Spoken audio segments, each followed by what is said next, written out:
Hello, dear viewers. Support me by subscribing to my channel and share my video if you like it. And also, make sure you comment your thoughts. Now let's start the video. Previously in The Winter Witch, upon realizing that Robb Stark was missing after the massacre at the Twins, Hermione Granger reluctantly took charge of the Northern and Riverlands army, following through with the plans she and Robb made to retake Winterfell from first the Ironborn and later Ramsay Snow. Together with her closest advisors, Hermione cut down those who betrayed Robb and then served justice to the Freys. As the magic of Westeros began to strangely affect Hermione's moods and behaviors, she became more bloodthirsty and erratic, taking on more responsibilities and making plans to keep the North free. Robb, stuck in Hermione's world in Britain, became close friends with Harry Potter and sought the help of the Order of the Phoenix to return to Westeros, to his kingdom, his people, his family, and Hermione. Through trial and error, those helping him finally realized that a blend of special circumstances was necessary for Robb's return: midsummer, the four elements, and blood. Robb would then use the trees, sacred in his religion of the old gods, to travel through the Forbidden Forest, back to Westeros, nearly 9 months after he was first stranded in Britain. Meanwhile, following the Great Ranging, led by Jorah Mormont, the Night's Watch was scattered and diminished. Jon Snow was elected the 98th commander, but not without grumblings of dissatisfaction, especially once he revealed his intentions to allow the wildlings into the north as a gamble to save them from becoming part of the Night King's undead army. Culminating in a battle at Castle Black, the Night's Watch was able to hold off Mance Rayder's advance by the skin of their teeth, and help from Robb Stark, his guard, and Hermione. Together, they not only fought the wildlings, but then dealt with Stannis Baratheon and his army following their defeat at the Battle of Blackwater Bay, only for Stannis to miscalculate one last time, leading his men beyond the wall under false pretenses of being Azor Ahai. Their retreat to Castle Black left many dead or dying, only for them to turn in the night into whites, leading to another battle at Castle Black against an army of the dead within its walls. Taking advantage of the confusion and fear, several members of the Night's Watch, led by Melisandre, the Red Priestess, sacrificed Jon Snow in hopes of appeasing Azor Ahai. However, they were instead surprised when Jon survived being burnt alive, revealing his Targaryen heritage and Ned Stark's secret, throwing into disarray the kingship of Westeros and the Seven Kingdoms. Despite being the leading contender and rightful heir to the Iron Throne, Jon, Robb, Sansa, and Arya banded together with the plea to fight for the living as one pack, for the long night was nigh, and 2.5 years on from Hermione's first arrival in Westeros, winter was coming. The Winter Witch, Part 3, I See. Note, I've decided to post early, 1, because I have strep throat. Again, 2, my friend Always Victory posted the sequel to her amazing Star Trek HP crossover, Part 1, In This Universe or the Next, for the Greater Good, which you can find in my favorites. And 3, because why not? Christmas is exactly 3 months away, right? Some dialogue from 5x01, The Wars to Come, and 5x08, Hard Home. I'm nowhere near this in my Got Rewatch, coming up to Season 3 now, but I decided to say, fuck it, and I'm YouTubing everything. Got Wiki helped with other cultural information in this chapter. When Tyrion thought of leaving King's Landing, it wasn't through an act of smuggling. The optimist in him thought it would be on a barge, with scantily clad women around him, wine, and an easy trip from Westeros to, well, somewhere else.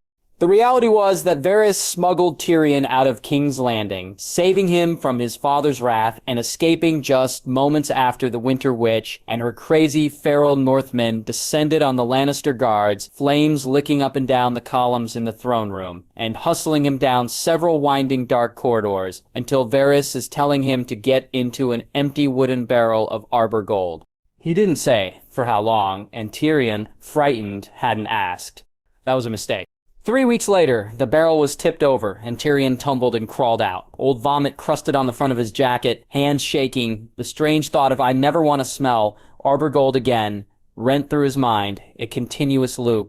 With a groan, Tyrion griped at the strange raised stones in front of him that formed a patio, breathing in the salty scent of the sea and strange exotic wares that wafted across the warm breeze.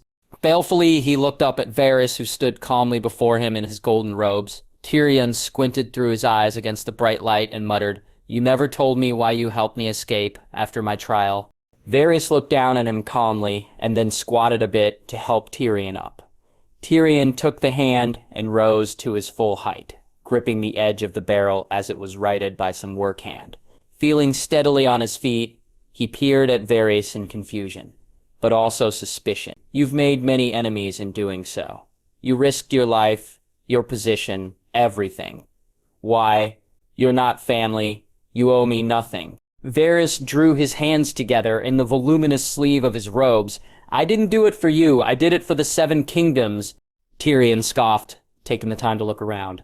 Everything was red and dusty around him, bare of much vegetation and hot, a kind of dry heat that told him he was far more south than he initially thought during the voyage. There was a shadowed recess in the building behind Varys. They were just off a dock of some kind, a private one, surrounded by tall walls and guards looking out from their perches high above. Monitoring the wall, Tyrion swallowed, partially out of fear of where he was, and the other in response to Varys. A drunken dwarf will never be the savior of the Seven Kingdoms. Bitterness coated his words. "I don't believe in saviors," replied Varys evenly, narrowing his own eyes at Tyrion. "I believe men of talent have a part to play in the wars to come." Tyrion barked out a short, humorless laugh. "You're going to have to find another soldier. I'm done with Westeros, and Westeros is done with me." "You have many admirable qualities. Self-pity is not one of them," replied Varys, rolling his eyes in disgust. His tone was nowhere near as even as it was previously, and it was clear that Tyrion was testing his patience. Any fool with a bit of luck can find himself born into power, but earning it for yourself, that takes work. "I'm not well suited for work," retorted Tyrion, turning to look around and tilting his head back to peer up the tall reddish wall and the guards, men who didn't wear much but some leather protection around their chests, as he tried to suss out where he was. "I think you are. You have your father's instincts for politics, and you have compassion." "Compassion?" Tyrion turned to stare in disbelief at Varys. "Yes, I shot my lover with a crossbow for her betrayal. I killed my own bitch of a sister, my bare hands." Varys sighed. "I never said you were perfect, and I doubt there are many who mourn Cersei." Tyrion stilled. "What is it you want, exactly?" The answering smile that Varys gave Tyrion was slightly bloodthirsty. Peace, prosperity. A land where the powerful do not prey on the powerless. It was Tyrion's turn to roll his eyes. Where the castles are made of gingerbread and the moats are filled with blackberry wine, he shook his head and took a few steps away from Varys, peering down at the dock and the skiff that brought him there. Whatever ship he had been on, it was long gone. The only exit would be through the shadowed tunnel behind Varys. The powerful have always preyed on the powerless. That's how they became powerful in the first place. "Perhaps," agreed Varys quietly, "and perhaps we've grown so accustomed to horror, we assume there's no other way. If you sat on the Iron Throne, would you spread misery throughout the land?" "I will never sit on the Iron Throne," promised Tyrion, his voice low with sincerity.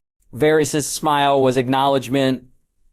"No, you won't, but you could help another climb those steps and take that seat." Tyrion raised an eyebrow. "The Seven Kingdoms need someone stronger than Tommen, but gentler than Stannis," continued Varys, passion in his voice. "A monarch who can intimidate the High Lords and inspire the people. A ruler loved by millions, with a powerful army and the right family name."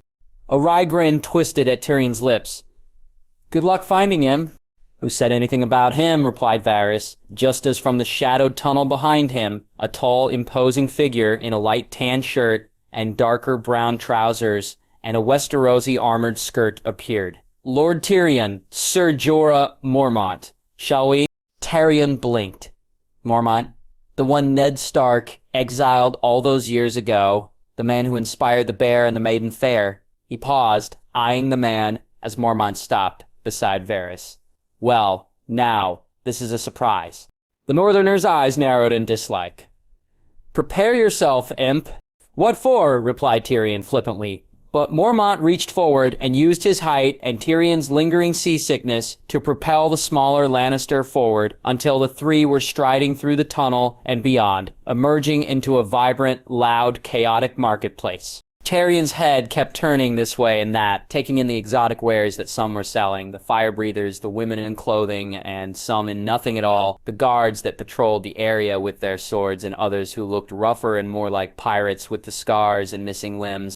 No one stopped them as they made their way through the Medina, winding back and forth and up and down narrow paths until they reached a closed door guarded by no less than 4 men. They allowed Varys and Mormont to pass through unsearched, with 2 guards remaining outside and the other 2 following them in. As soon as the door closed behind them, Tyrion found himself expelling a nervous breath of air. The inside of the room was significantly cooler and darker than the hot air outside.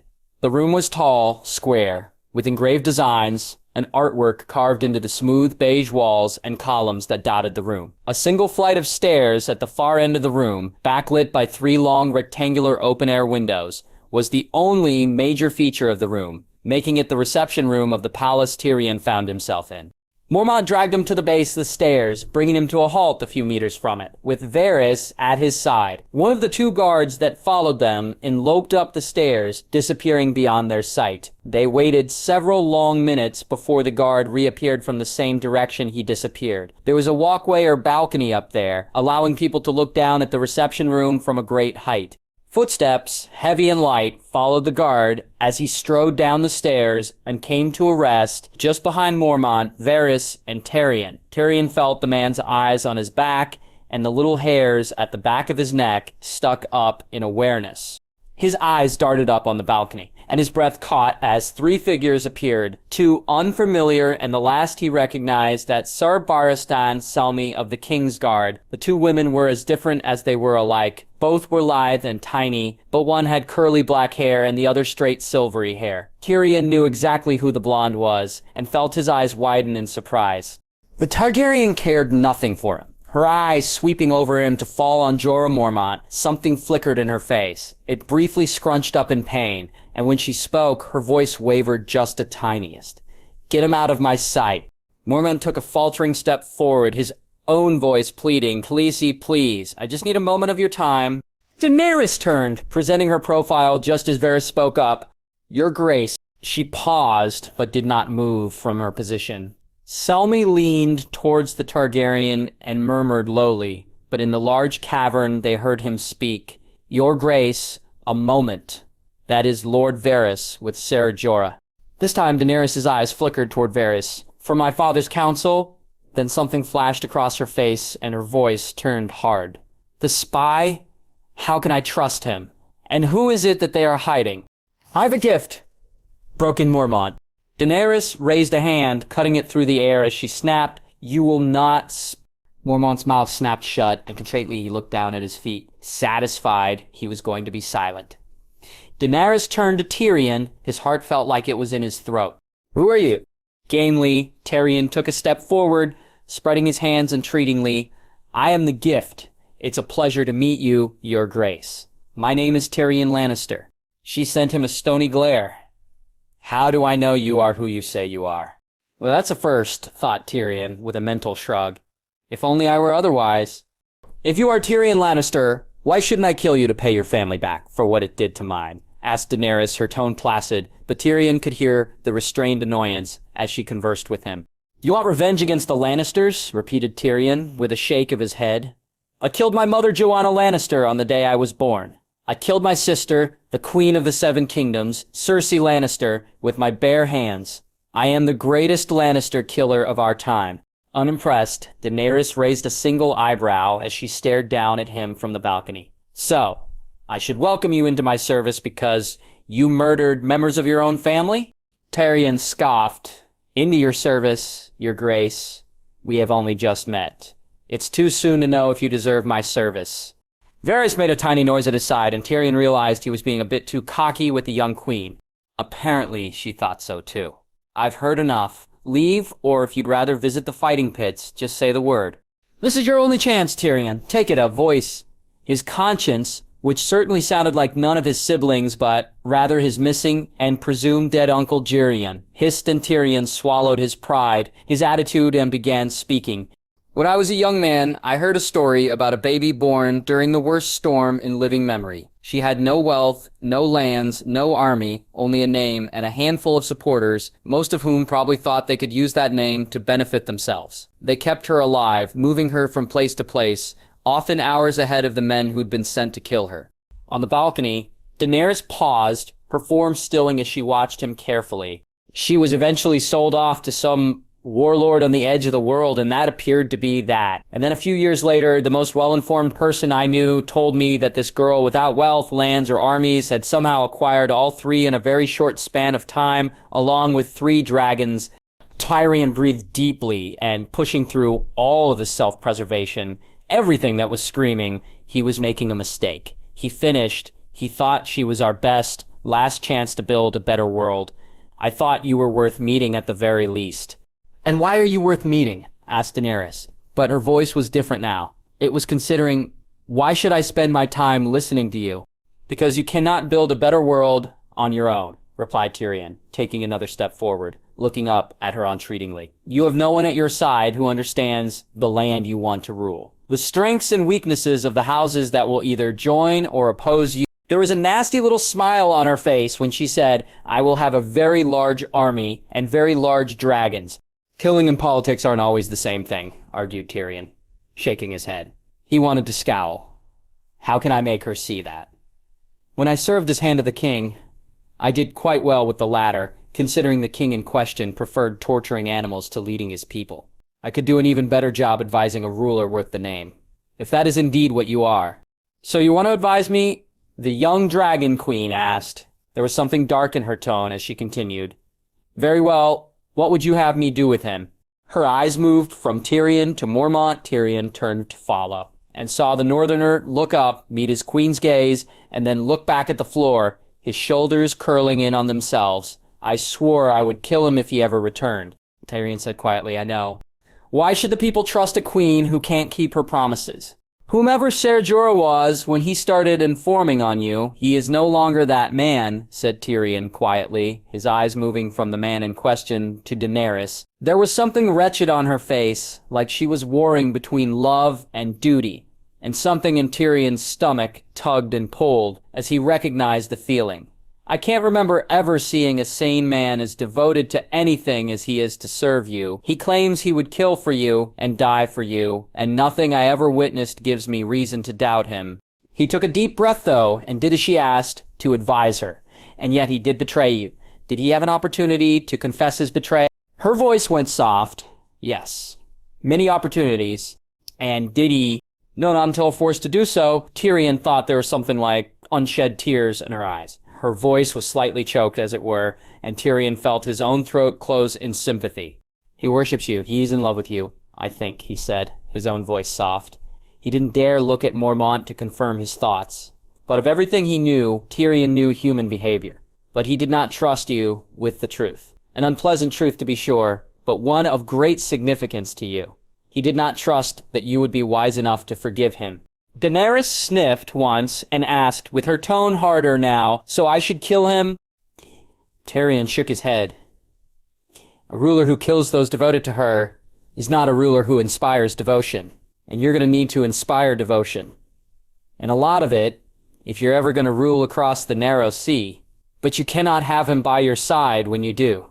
And what of that one? The spy master? Her purple eyes narrowed on Varys. Varys, startled, uncharacteristically stuttered, Your Grace, everything I have done, it has been in preparation for your return to Westeros. Silence! The sharp cry made Varys stumble back a step, and even Tyrion cringed. Each of you in your own way has betrayed me, and now 2 strangers before me claim to be here to support me, asked Daenerys, leaning forward and resting both hands on the balcony rail, as she lorded above them. One who helped the usurper claim the throne that is mine and worked with him over the years, and the other whose family helped slaughter mine. Why should I even think about keeping you alive?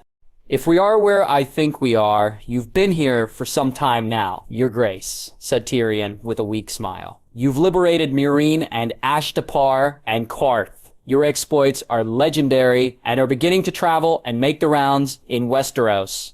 At least before I left, they were. But what do you know of the land you wish to rule? Daenerys' eyes narrowed at her side. Salmi shifted, and she cut her eyes to her sworn guard, who sighed and admitted, I know little, Your Grace. I was exiled some time ago. Eagerly, Varys added, we can provide you with the information you need to make your return triumphant and seamless. Daenerys spoke over him. The people are waiting for a Targaryen ruler. They are waiting for my rightful return With all due respect, Your Grace, interrupted Tyrion, wanting to roll his eyes. The people of Westeros are a bit too busy fighting themselves to even remember you exist. This startled Daenerys some as she blinked and removed her hands from the railing, looking at Selmy for an answer. What? Seraj Barristan, is this true? The man shifted uneasily. I'm unsure, Your Grace. Westeros is more than just divided, Your Grace, called out Tyrion, feeling comfortable with the topic. The South is divided with my father and the Lannisters controlling not just King's Landing, but also the Crown Lands, the Westerlands, and the Reach through Tommen's marriage with Marguerite Tyrell. There has been little movement from Dorne or the Vale, no support, but no attacks either. And the Ironborn, who knows what they're up to on their little islands. But Daenerys knew her history of Westeros and knew what two kingdoms he had forgotten. And what of the North and Riverlands? Swallowing, Tyrion stepped back and shared a nervous look with Varys, who looked equally disturbed. He began, a bit hesitant. Well, now, that's a bit trickier.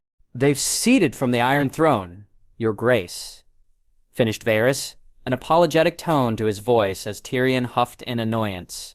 So much for gently easing her into it. The Dragon Queen's mouth turned down into a ferocious scowl, and two splotches of pink appeared on her pale cheeks. How? When? With a nervous chuckle, Tyrion said, I think we can lay the blame at Robb Stark's feet and at the hand of his witch. Daenerys stilled. Witch? A powerful, dangerous creature. No one knows where she came from or when she appeared, other than one day helping Edmure Tully in battle against Tywin Lannister and massacring his men by the Red Fork, ranted Varys, passion in his voice. From then on, she was seen at Robb Stark's side. Daenerys let out a tiny laugh, sarcasm coating her voice. Is that all? She helped men win a battle? How? By her words of wisdom? Varys' plump lips turned down into a frown. She conjured wind and froze the men. Your Grace. That stopped Daenerys' laugh as her eyes narrowed. Oh, she sounds powerful. Does she use blood? Tyrion, who had seen her up close during his trial, frowned thoughtfully as Varys turned to him to answer.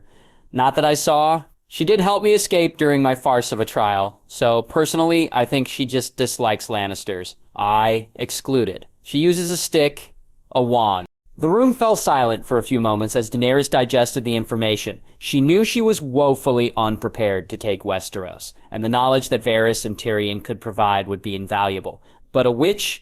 We shall see about this witch in the north, she finally said, sweeping her eyes across Varys and Tyrion. You have provided me with information I was not aware of, and for that you may stay. Tyrion felt his body sag in relief. At his side, although Varys showed no outside emotion, Tyrion could tell the man was relieved as well. Mormont, however, looked ecstatic, but removed Ser Jorah from the city.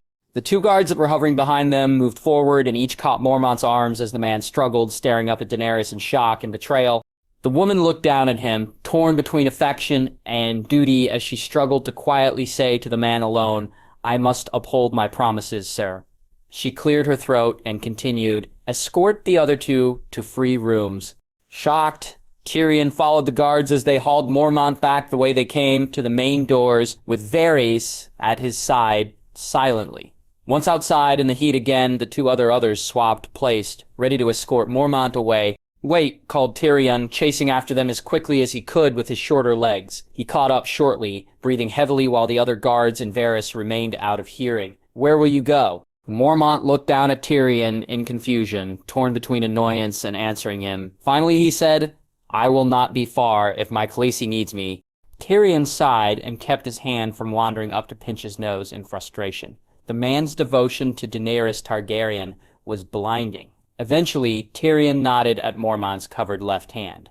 You won't be going far, in general, if that grayscale continues. The man jerked.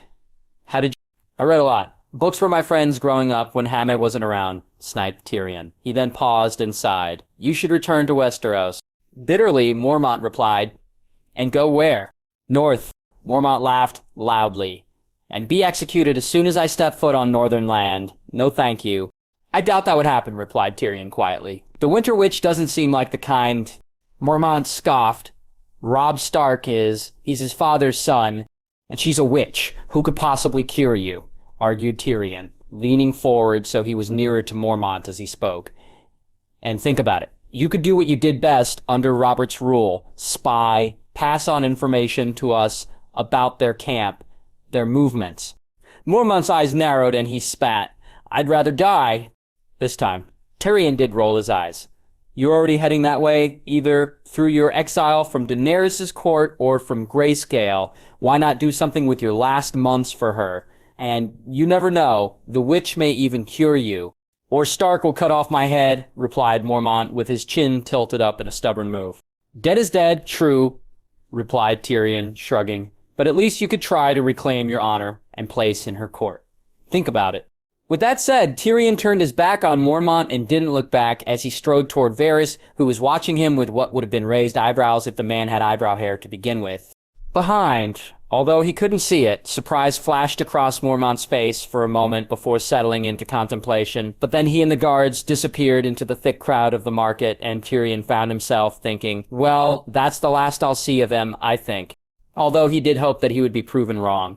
The Lady Solar off Catelyn Stark's original rooms was large and plush with comfortable couches and chaises, imports and gifts from her family in the south. It was also warm, with a fire in the large hearth to beat back the ever-present chill from a northern autumn that was creeping closer and closer to winter.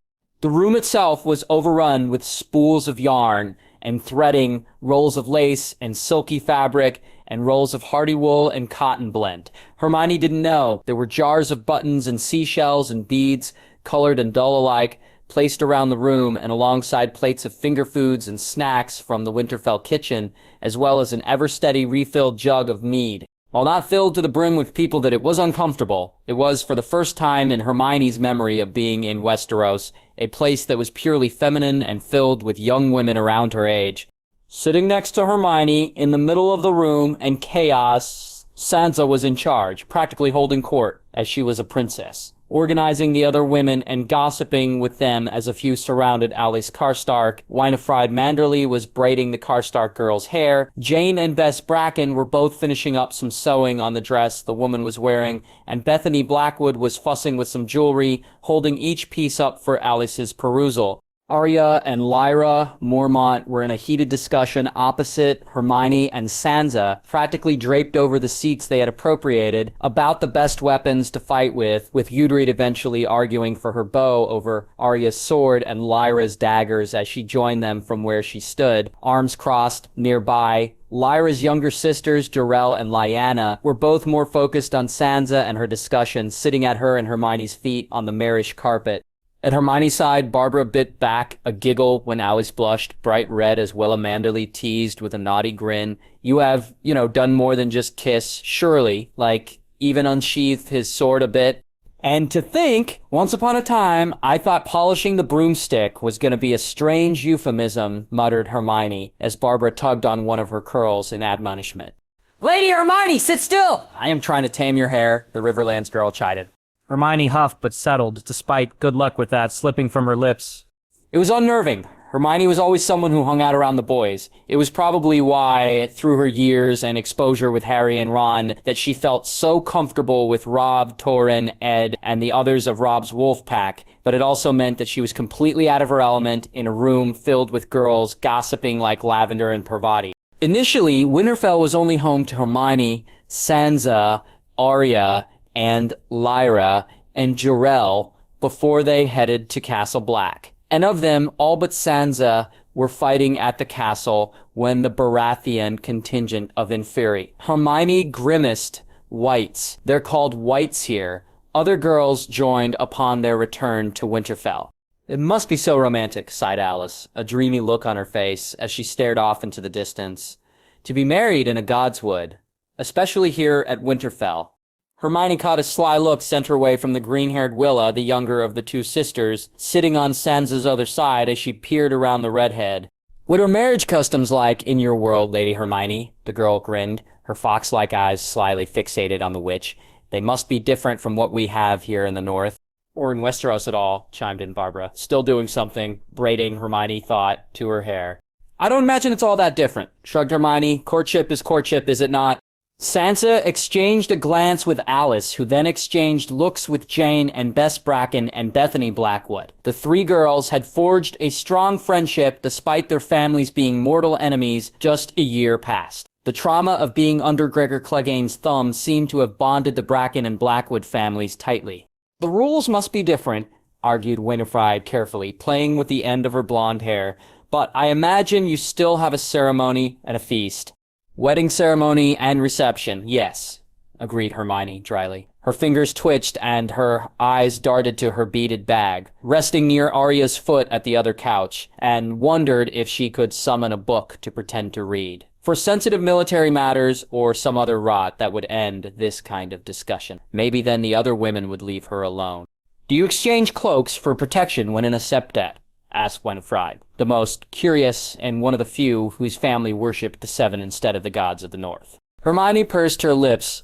On one hand, she was curious about this aspect of Northern culture that she hadn't experienced before. And knowledge was knowledge, but another part of her felt uncomfortable, like the talk was leading somewhere, and she didn't know the destination just yet. No, she said slowly, glancing around and looking for a trap, that saw only earnest, open faces of the daughters and sisters of the men that surrounded Robb and his council. We exchange rings, while often you propose marriage with an engagement ring first as an indication that a promise is made, and then add to it with a wedding band later. Obviously, other cultures might do something different. Troth pledges, interrupted Jane with a breathless sigh. Rings are much nicer than daggers. Speak for yourself, muttered Lyra, causing Arya to snicker in agreement at her side. The other princess took the time to add, if I had a choice, I'd definitely want any future husband of mine to give me a dagger than a ring. Her nose wrinkled, or a cloak, offering his protection. I can plenty protect myself. It's a good thing you caught the eye of a blacksmith then, isn't it? Shot back Wella with a filthy grin just as Arya scowled deeply, crossing her arms and sliding down the couch cushions into a slouch. Sansa flinched. A blacksmith and a princess... It's so romantic, sighed Winifred, staring off into the distance with wide, unfocused eyes. A tale like Jenny of Old Stones, or The Bear and the Maiden Fair.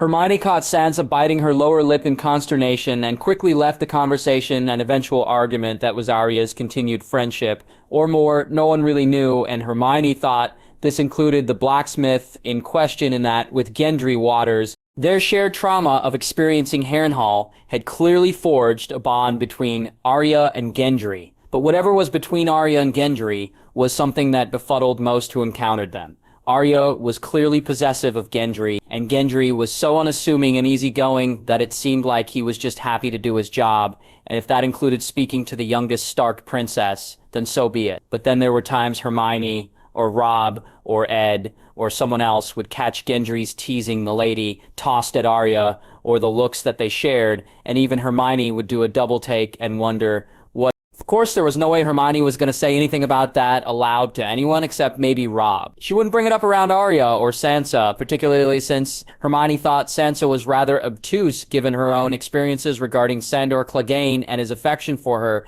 or the budding affection that was growing between her and Hermione's guard. The witch shook her head, having missed some of the conversations in her musing. Somehow, a spirited conversation between the Manderley sisters erupted with Alice, Arya, and Ygritte about northern customs and godswoods. The trees are sacred, the Karstark daughter was saying passionately. They see all, they know all. Pledging in front of a weirwood tree is a promise of forever. And importantly, added Arya, it's just about them, not the Septon, or Septa, or anyone else. It's just two people saying their vows to each other. I still think stealing someone away is good enough, muttered Drita, brushing her hands down her tunic. And speaking of stealing, I'm off. To see John? Asked Bethany innocently, although there was a tilt to her lips that was at odds with her wide-eyed expression of innocence. The Ygritte stared back at her blankly and then left the room with a huff, a flush on her cheeks, the same tinge of red as her hair. The other girls burst into laughter. The laughs died down, and Sansa turned to Alice, asking, I know you are here to be my lady-in-waiting, Alice, but are you sure your father wants you to return to Carhold for the ceremony? Not even Hornwood Hall. Alice gave a rueful smile. Carhold has its own history. Our Godswood is not nearly as large or majestic as the Wolf's Wood, but our Weirwood tree will suffice. But it's the first wedding ceremony of King Robb's reign, argued Bess, one of the youngest in the room. Perhaps not the first, but betrothal. Willow leaned forward. eyes wide for gossip. What? Who else is betrothed? What have you heard? That startled look between Willa, Sansa, and Arya, and then Hermione. Is Lady Hermione not? Tension began to build between the young ladies in the room as awkward silence began to blanket them. Darren is certainly dreamy, interrupted Winifred quickly, a glint in her blue eyes, as she realized where the conversation was going, with the young girl and her assumptions about their king and his powerful witch. You could do worse than the heir to Hornwood, and he is a member of King Robb's guard. A few eyes cut to Hermione, and with an inaudible sigh, she felt compelled to add, Darren's a wonderful man, Ellis. Robb trusts him, and so do I. He's honorable and kind, and a bit old for you, but who am I to make a judgment about that? Alice beamed at Hermione. Thank you, Lady Hermione. To have your blessing is just... She cut off with a shine to her eyes. Shit. What did I just do? Wondered Hermione, cutting a frantic glance at Sansa, who did sigh, although it was a tiny one, and reached forward to pat Hermione's suddenly clenched hands in her lap. Later, the redhead princess hissed at her. Then she turned to Alice, a beatific smile on her face. I shall speak with Lord Karstark and Lord Hornwood, Alice, but dear Bess is correct. This is a momentous occasion. You must use our Godswood and Heart Tree for your ceremony. Winterfell can host your wedding feast. Alice gasped. Her hands fluttered up to her mouth. Princess Sansa! That would be... Oh! It would be just wonderful. And Hermione can make sure Robb agrees as well, piped up Arya with a wicked grin to her face. All eyes in the room swung from Arya toward Hermione. Sansa shrieked, Arya Stark, while the younger girl began laughing loudly, nearly rolling off the couch. Hermione, however, blushed a furious red and fought the urge to tap her head with her wand and cast the disillusionment charm to fade into the background of her surroundings. Yes, well, she ended up saying, a bit primly, eyes darting around the room, looking for an escape. At her side, Barbara finished playing with her hair and, taking pity on her friend, tried to change the topic of the conversation. Has your father found a match for either of you, Winnie? Willa. Willa threw herself to the carpet, looking at the ceiling as she twirled a piece of dyed green hair lazily. No one catches my attention. Not yet, added her older sister, Winifred. Lyra asked Barbara after a moment of silence. The look Lyra Mormont sent Barbara was one of utter disgust. A bear does not submit to another. We pick our consorts. Her younger sister hid behind a laugh, adding in a mock whisper, Lyra thinks she is the she-bear reborn. But don't tell Mother. I could have sworn I heard her mention a raven from Alisane that said something about a certain wolf pack member making inquiries. You shut your mouth, cried Lyra, launching off the couch from her place next to Arya and onto her sister on the floor, where the two began to tussle. The other girls were shouting words of encouragement. There may have been a bet placed between Arya and Willa when Hermione felt her mirror vibrate in the pocket of her thick jumper. She had never quite upgraded to wearing the pretty dresses and designs Sansa wore around Winterfell, and it seemed that Robb didn't care one way or another. No one mentioned Hermione's fashion choices, so she kept wearing her jeans and Weasley jumpers, particularly as the weather became colder with the approaching winter. Quickly fishing the mirror out, she answered the call. Hermione. Oh, thank Merlin, the witch breathed, seeing Robb's face. It morphed from concern to amusement as he heard the other girls. Having fun? He teased. Save me, she mouthed, before saying out loud, dryly, loads. Sorry to take you from that then, but could you come by my solar? I need your input, he said, just as the girls' raucous cries and jeers began to die down. I'll pray right over. You can walk, it's not that time sensitive, he said with a grin. Something was hot in his eyes as his voice dropped a bit. I'll see you soon. He ended the call, and Hermione replaced the mirror, moving to stand. I'm sorry, Sansa. Arya. Ladies, but I have to go. We heard, replied Willa with a wriggle of her eyebrows. She and Bethany shared a look, with Bethany turning to Hermione and adding, Tell His Highness hello from us. Willa added to it by making kissing noises, just as Arya and Sansa began to protest that they didn't want to hear about their brother, and Winifred and Bess began talking about how lucky Hermione was, having their king's attention. Mortified, Hermione's eyes cut to Barbara, one of the few in the room who wasn't adding to the conversation. She made a shooing gesture with her hands, shaking her head, but there was an amused lift to her mouth, and Hermione, recognizing the wisdom in Barbara's gesture, grabbed her beaded bag and fled the room, leaving the loud but not cruel, feminine laughter behind her. When Hermione arrived at Robb's Solar, which he appropriated from another room, as he couldn't bear to touch his father's office, leaving much of it alone like a shrine to the late man, Robb was looking over a few letters. His auburn hair was disheveled, curls sticking up and out in various directions, and his blue eyes were slightly bloodshot from tiredness.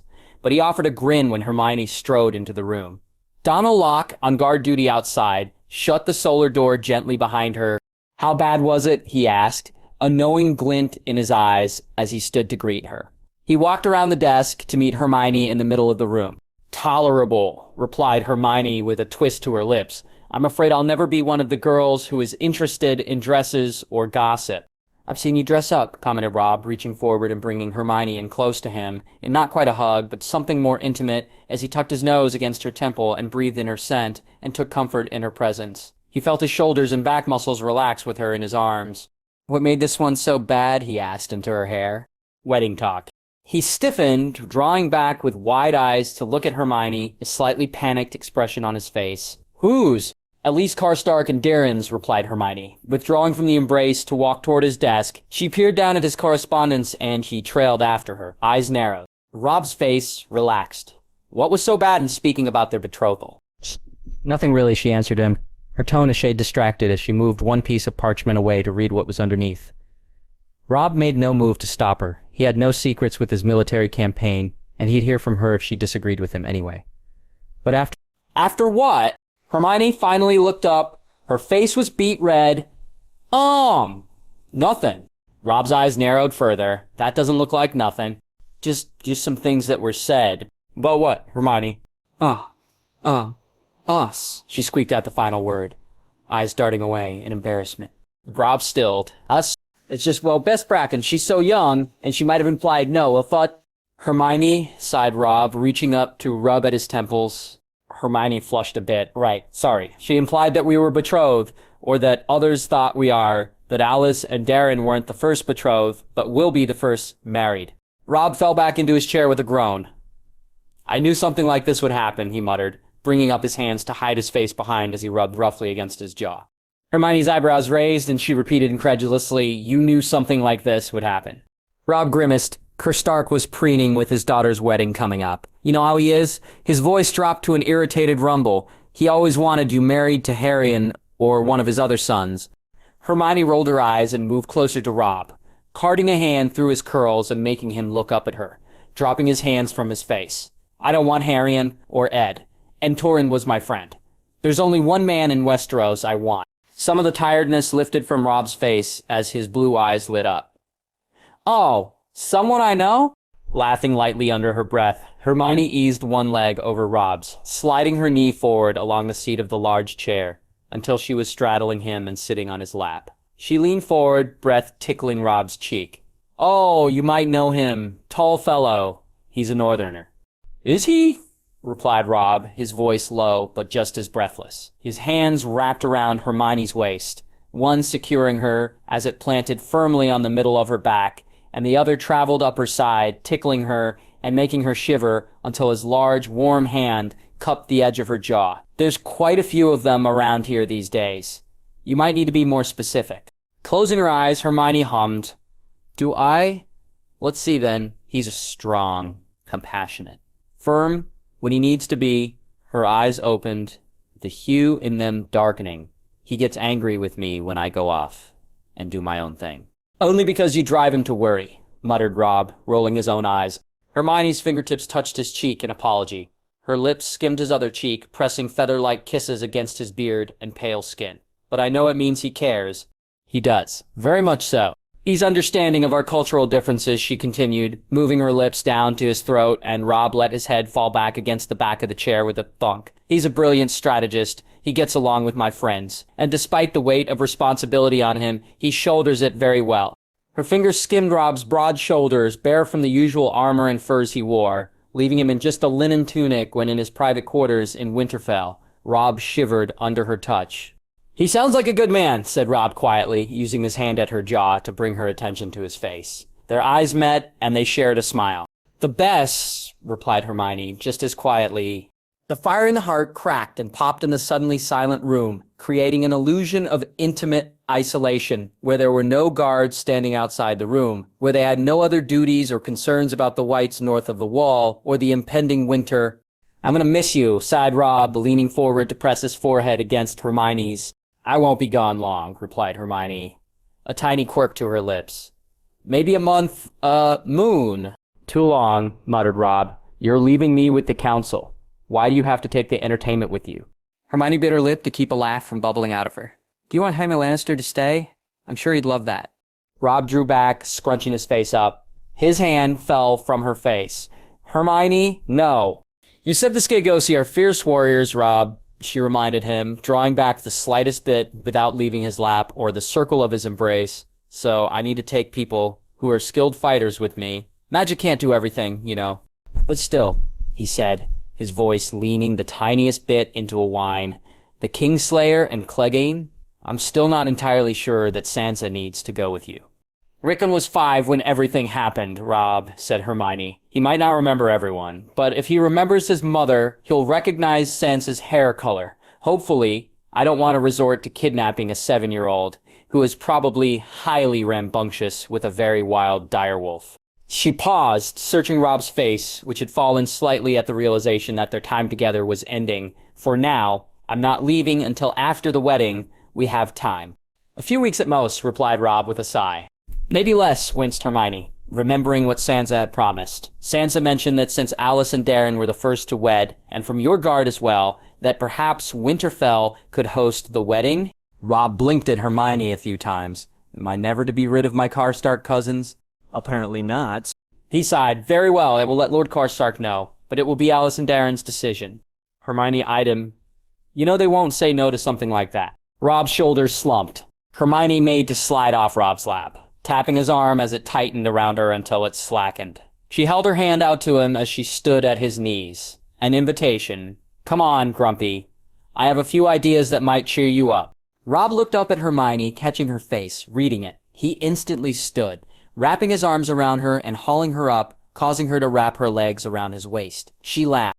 Only a few, Hermione? You're losing your touch. I can think of a dozen. Well then, your highness, laughed Hermione, her hands playing with the hair at Robb's nape, as she nuzzled into his neck, smiling against the slightly salty tinge to his skin. We'll need to correct this immediately.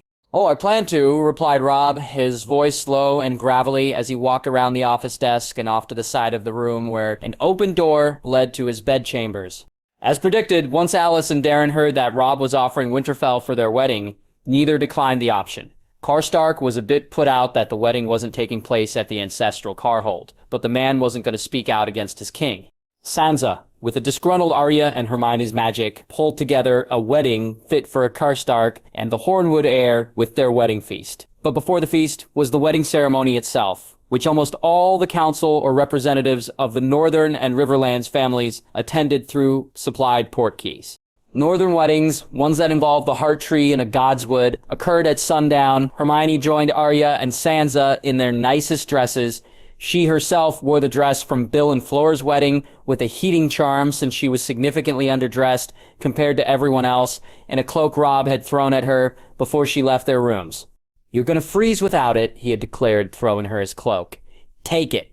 Behind her, Patrick Mollister had stood silent with wide eyes. She had replied tartly, which, but grabbed it and swept it over her shoulders while applying a warming charm at the same time.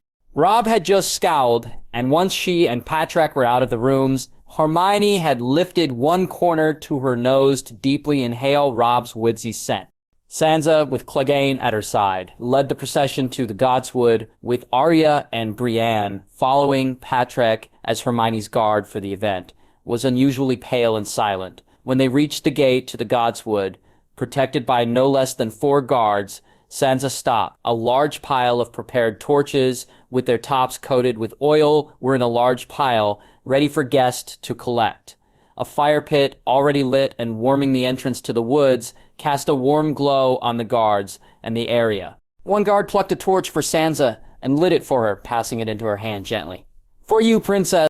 Sansa took the offered torch, just as another guard did the same for Arya. My thanks. She then began to walk through the gate, Clegane following and keeping a wary eye on the flame, even as he unconsciously shied away from it. One of the guards went to pick a torch for Hermione, but she shook her head. Not for me, she said, instead swishing her wrist in a circular motion until her palm was cupped facing upward, with her familiar bluebell flame spell igniting until she had a hovering ball of icy blue, its tips inching into a pure, brilliant white. Despite the licking flames, nothing burned the witch. The guards' eyes were wide, but they nodded deferentially at her, and Hermione passed through with a quick stride until she caught up with the 4 others who were waiting for her. Arya grinned at the magical display, but Sansa rolled her eyes with an affectionate huff. Both Arya and Sansa knew the way to the Heart Tree, but Hermione, who barely visited the sacred space, found herself uncomfortably tripping over loose rocks and uneven ground in the purple haze of twilight as the sun dipped behind the tall turrets and structures of Winterfell, blanketing in the suddenly quiet woods in the dark. However, the flames from the torches provided enough light to make out and follow the winding path. As the group of 6 turned one sharp corner of the path, Hermione nearly gasped as an uncountable number of gently bobbing flames hovered in the darkness, casting an eerie glow between the thick tree trunks and reflecting off the snowbanks. It was lucky that the Godswood was so large and that there was a large space around the Heart Tree with its morbid, red sap bleeding face, as the woods were packed with men and women of varying ages in thick wool and fur-lined cloaks and their best shiny armor. Each carried a single torch, the flickering light of the flame illuminating some of the faces, and Hermione recognized most Wella and Winifred Manderly and their father, Bracken and Blackwood, Rose Bolton, who nodded at her, the Mormonts, even Edmure Tully managed to make it, the light from his torch casting his red hair into a Weasley orange. Sansa and Arya stopped near the front of the large crowd, just off to one side, and Hermione joined them, eyes wide with wonder as she took in the experience. As her eyes moved from one person to the next, she saw the crowd part and reveal Daeron, nervously tugging at his tunic and cloak, with the Small John and Eddard Karstark at his side, trying to calm him down. Robb stood with them, and Hermione felt her breath catch in her throat as he turned, sensing her gaze. He was dressed in warm clothing, predominantly brown and gray with black, and a thick woolen cloak in gray with a black fur trim that swept grandly behind him. He wore leathers over his tunic and black gloves and boots. His beard, with neatly trimmed, and his curly auburn hair was freshly washed but not dried as tiny pieces froze and iced over. And resting on his head, tiny bits of frost clinging to where his wet hair brushed against the metal was his crown, an open circlet of hammered bronze incised with the runes of the first men, which she had begun studying and noticed some similarities to her own studies in ancient runes at Hogwarts, surmounted by 9 black iron spikes wrought in the shape of long swords. In the flickering light of the flames around them, the bronze of the crown not only contrasted sharply with the red of Robb's hair, but it gleamed, and it was like he was on fire, lit from within, as some ethereal, strange being. At his feet, sitting calmly but peering out at the growing crowd, Grey Wind was cast in the same light. Hermione closed her eyes and shivered. When she opened them, they caught Robb's. His blue eyes were calm but seemed to laugh as he realized that Hermione was completely taken by him, his lips turning up into an amused smile. The smile faded into something intense as his eyes traveled her form, realizing she was wearing the cloak he told her to wear. When his eyes snapped back up to hers, they were no longer calm or amused, but heated. She shivered again. Someone said something, and Daeron moved to face the Heart Tree, with Robb standing in front of the face. As king, he would officiate. The crowd, which had been murmuring quietly, suddenly fell silent. The very air seemed still in the woods, and Hermione could feel something else. A presence of some kind was with them, even as the crowd parted with very little noise to reveal Alice Karstark on her father's arm, in the very dress Hermione saw her in when the girls had gossiped. She had a long cloak of black with a white sunburst in pearls, which rippled in the folds of the cloak. She only had eyes for a Daeron, who stilled upon seeing her. From where Hermione stood, she could see that he was holding his breath. Robb cleared his throat. When he spoke, his voice traveled through the silent woods, strong enough that it was as if he had yelled, "Who comes before the old gods this night?" Karstark stopped walking as the King of Winter spoke, halting Alice in her tracks. "It is all the house Karstark comes here to be wed. A woman grown, true-born, and noble. She comes to beg the blessing of the gods. Who comes to claim her?" There was a challenging tone to Karstark's voice, but Daeron met it by stepping forward and replying without a waver in his voice. "I, Daeron of House Hornwood, heir of Hornwood House, who gives her..." Karstark eyed Daeron beadily and replied, "Rickard of House Karstark, who is Alice's father." Robb nodded. Eyes surveyed the three in front of him. His eyes focused on the bride. "Lady Alice, will you take this man?" Alice's eyes traveled to Daeron, who replied with a bit of a soppy smile. Her voice was quiet but firm when she said, "I take this man." Robb gave no verbal instruction for the next step, but Alice stepped forward, slipping her hand from her father's elbow. Karstark's face was half heartbreak and pride as his daughter left his side to join Daeron's. He took her hand securely in his, and together the young couple faced Robb in the heart tree. Robb looked at them both for a moment, and then swiftly stepped aside, leaving them to stare at the weeping face carved into the bone-white bark of the tree. Immediately, Daeron and Alice sank to their knees, cushioned by a thick, cold, spongy moss. Everyone stilled. There was no rustling of the leaves that remained in some of the trees, no shifts by the people or heavy breathing. Hermione tilted her head back and closed her eyes, focusing on her magic and feeling the strange ambient air around her. There was still a presence, like thousands of eyes watching everyone, and everyone almost like a form of legilimency with someone in her head. But Hermione couldn't sense someone actively in her mind, and chalked it up to the deep, ritualistic, and sacred ground of the northern wedding. Then Daeron and Alice rose.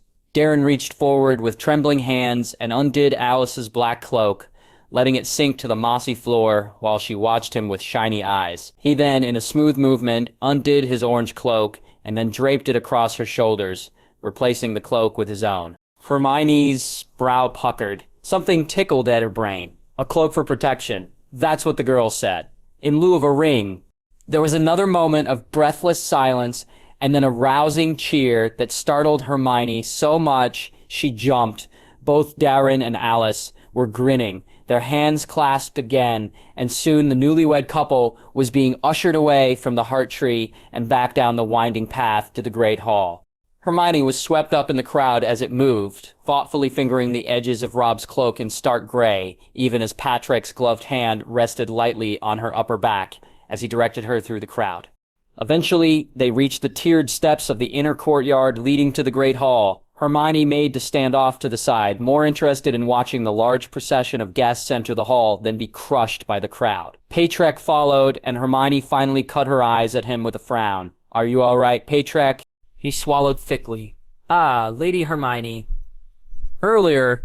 "I'm sorry you had to see that," she said, breaking a sentence. "I know people aren't used to Robb and I acting that way."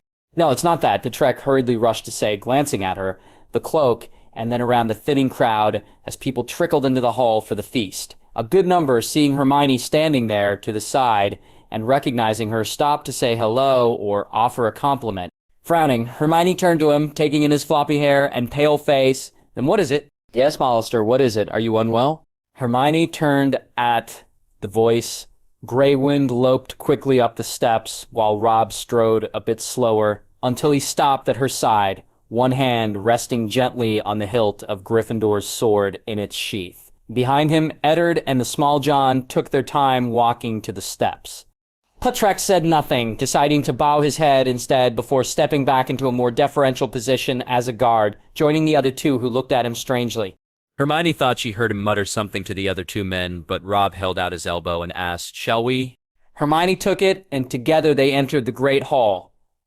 Robb had not seen the decorations, and Hermione took the time to preen when she saw the gobsmacked look on his face. Magic could do wonders, and she took inspiration from her Yule Ball without overdoing the winter theme, especially given the enemy they were to fight north of the wall. While there were fires roaring in the dual hearths at either end of the hall, and all the chandeliers were brightly lit, icicles and frost coated the chandeliers, and the iron chains a spiderweb of ice that spread to the columns and slinked down in complicated spirals and patterns. The flames reflected off the icicles and frost, casting beams and sparkles throughout the room, like that of a disco ball. Catching the light were snowflakes, which gently floated down from an enchanted ceiling that reflected a clear, star-ridden evening. Yet, the snowflakes disappeared well before touching any guest's head or food-laden table, and many guests were oohing and aahing over the spectacle. Each table had an ice sculpture centerpiece, reflecting the various houses of the North and the Riverlands to demonstrate where they should all sit, and the main royal table, shared with the bride and groom for the occasion, was draped in gauzy sheer gray of House Stark, trimmed with the darkest black linen napkins Robb had ever seen, while fresh bouquets of strange orange flowers with gray, black, and white were bundled and displayed around the hall in vases of varying heights, on the floor, on tables. The scent of the food wafted over them, all kept warm thanks to Hermione's spell work, and Robb finally found a moment to glance back at her in appreciation as he shut his mouth. Hermione grinned, teasing him by leaning forward and asking, "What do you think? Better than the last feast we attended together?" Robb shivered at the reminder of the twins and covered her fingers on his elbow with his free hand. Definitely. Together, they walked down the center aisle, those already in the hall standing respectfully for them until they reached the royal table on the dais, where Sansa and Arya waited for them. Their guards stood behind, close enough to speak or hear them, but distant enough for them to keep watch and not have eyes on them. As the focus of the royal party, Robb stopped before Alice and Darren. Alice dropped into a deep, low curtsy while Darren bowed at the waist, signaling their respect without overly fawning. Once they returned to their original positions, Robb nodded at them and with a smile congratulated them. Hermione beamed, as she did like both Alice and Darren, and even took the time to reach forward to squeeze Darren's hands and then briefly hug Alice before Robb was whisking her to the empty seat on his left at the table. He helped her into the seat and then sat, and immediately trays of food and servants carrying jugs of ale and mead appeared, and talking began laughing loudly, or talking as an orchestra of sorts began playing music in a distant corner of the hall. Although she could feel eyes on her, Hermione enjoyed the wedding feast, watching as people constantly came up to congratulate the couple. She also enjoyed watching how in love the two were, feeding each other tiny morsels of food and completely ignoring the crowd until they had to, lost in one another. Winter was coming, as the Starks were fond of saying, and this was the last feast they'd be having for some time, with many of the council returning to their castles to prepare for the winter, which they all knew was going to be long and hard with the long night approaching. But in the meantime, before she left for Skagos the following day, Hermione could enjoy herself. She turned to look at Robb, but he was already looking at her, something soft and warm in his gaze. The noise of the hall faded into a gentle hum as Hermione's entire being focused on the man at her side, the lights and colors around them muted and blurred as only Robb remained in sharp relief. He reached out, taking her hand in his warm one, lacing their fingers together. Slowly, Robb raised their joined hands, kissing the back of her hand and lingering there so she felt the warmth of his breath on her skin. It was in full view of everyone in the hall, but Hermione didn't think about that. She didn't think what it meant when he kissed her hand, courtesy, admiration, devotion. She didn't think about the cloaking ceremony and the strange parallel to their conversation earlier that evening. She didn't think about Britain or home, and she didn't think about what the next day would bring. Instead, she basked in the moment, knowing there would be few of these going forward. Her mouth slowly curved up into a smile, one that Robb echoed, their eyes locked on one another amidst the knowing eyes of his family, their guards, Northerners, and Riverlanders alike. Then the moment was broken as Robb lowered their hands, but kept them laced as he rested them on the table, in full view of everyone. It was a declaration, a promise. And Hermione found she was fine with that. With Darren Hornwood on a brief honeymoon, a concept that was alien to the Westerosi, across the continent, but something Hermione pushed for the couple, Robb's guard was a bit bereft, especially with the upcoming mission. Robb was despondent, with Hermione leaving shortly with a small handful of people, as well as Jon, while Jon maintained that he had a duty to do, especially as Lord Commander of the Night's Watch, and to prepare for Hermione's repair of the other towers for the wildlings. Robb was sure that Hermione could wait another week or two to journey to Skagos. "But why can't I go?" whined Arya as they broke their fast. That very morning, the family table suddenly fuller than it had been in years, with not just the Stark siblings, but Hermione, and several of those Hermione had hand-picked to join her to Skagos, Jaime Lannister, Sandor Clegane, and the strange, towering woman with close-cropped hair that had joined Hermione, Brienne, Jaime, and Arya in slaying whites at Castle Black. Robb, at the head, shook his head. "'Cause there must always be a Stark in Winterfell." "You're here," she continued petulantly, crossing her arms and slipping down in her seat with a scowl on her thin face. "And you're still in training to be my heir. Should anything happen to me," continued Robb blithely, reaching for a bread roll, ignoring everyone else at the table. "It's not fair." The youngest female Stark continued to mutter. "It's just not. Sansa is going on an adventure, and I'm stuck here." "I'm not exactly pleased about going." "Arya," replied the eldest female Stark, but her face was placid and Sansa's tone was carefully modulated to hide any emotion. Robb shot her an apologetic look, his eldest sister sitting to his left and opposite Hermione, who sat in the position of his right hand. "You know why you're going, Sansa?"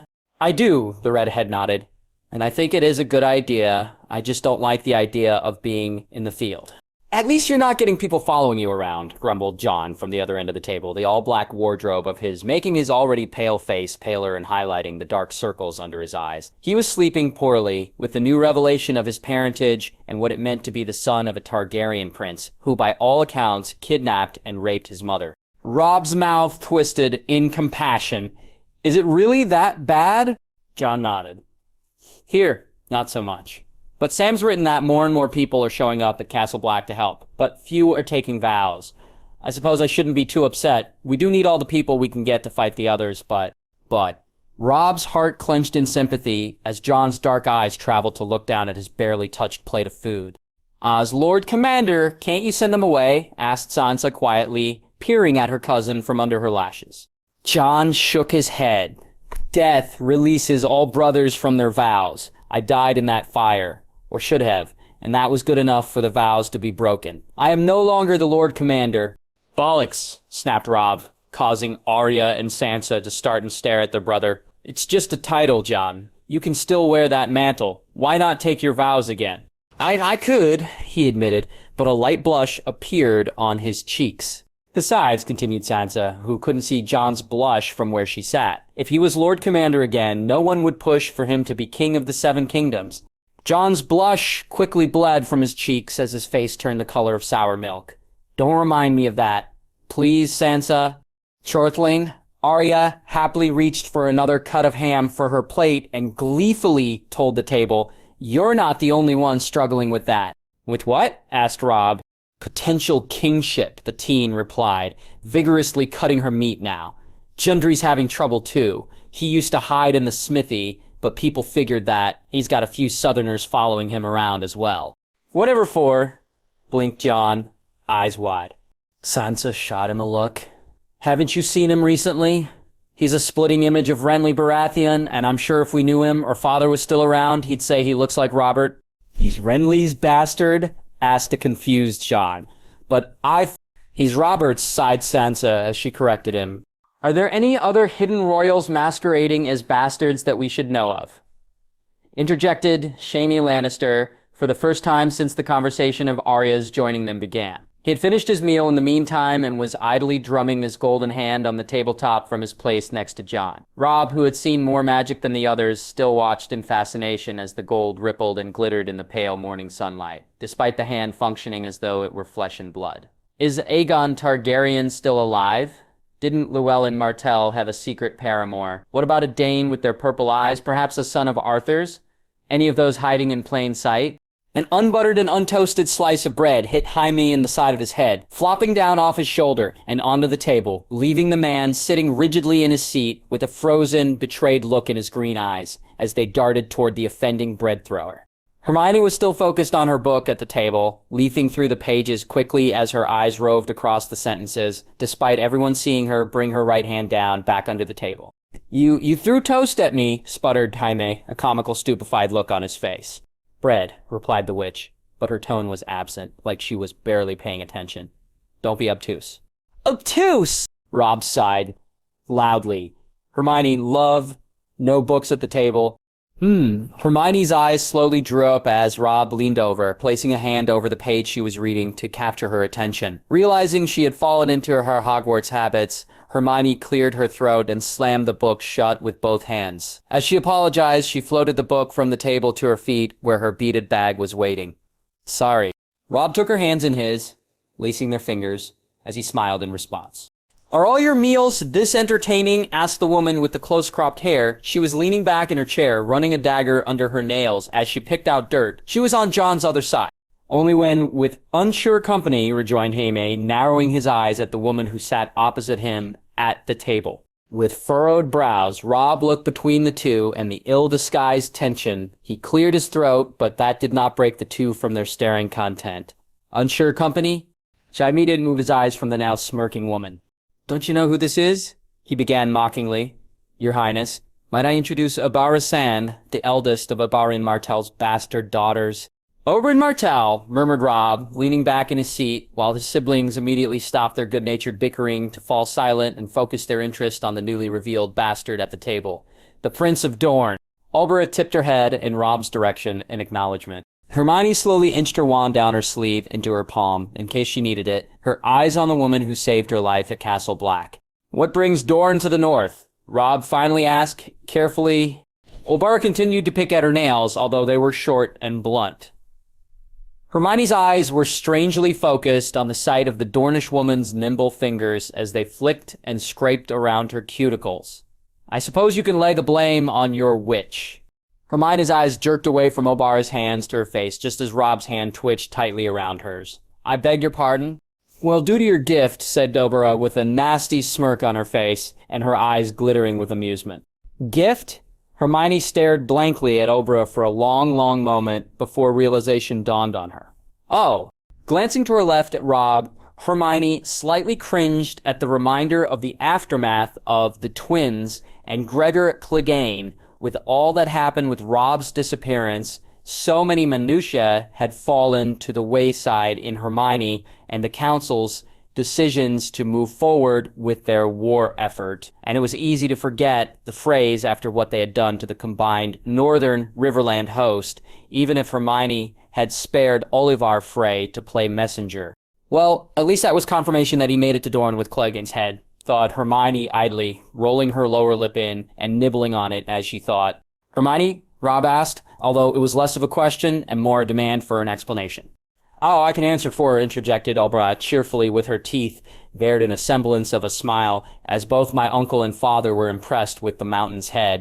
The mountain's head? Sputtered Robb, cutting Hermione some serious side-eye, despite his gaze also landing on Sandor Clegane, who sat next to Hermione. However, he was hunched over, one arm wrapped around his breakfast plate, and seemed to be concentrating on shoveling in as much food as he could. Even still, his long black curtain of hair kept Robb from seeing if the mention of his older brother made the man tick. That was something you forgot to mention to me upon my return, muttered Robb lowly, leaning toward Hermione over the edge of the table so that his voice didn't travel.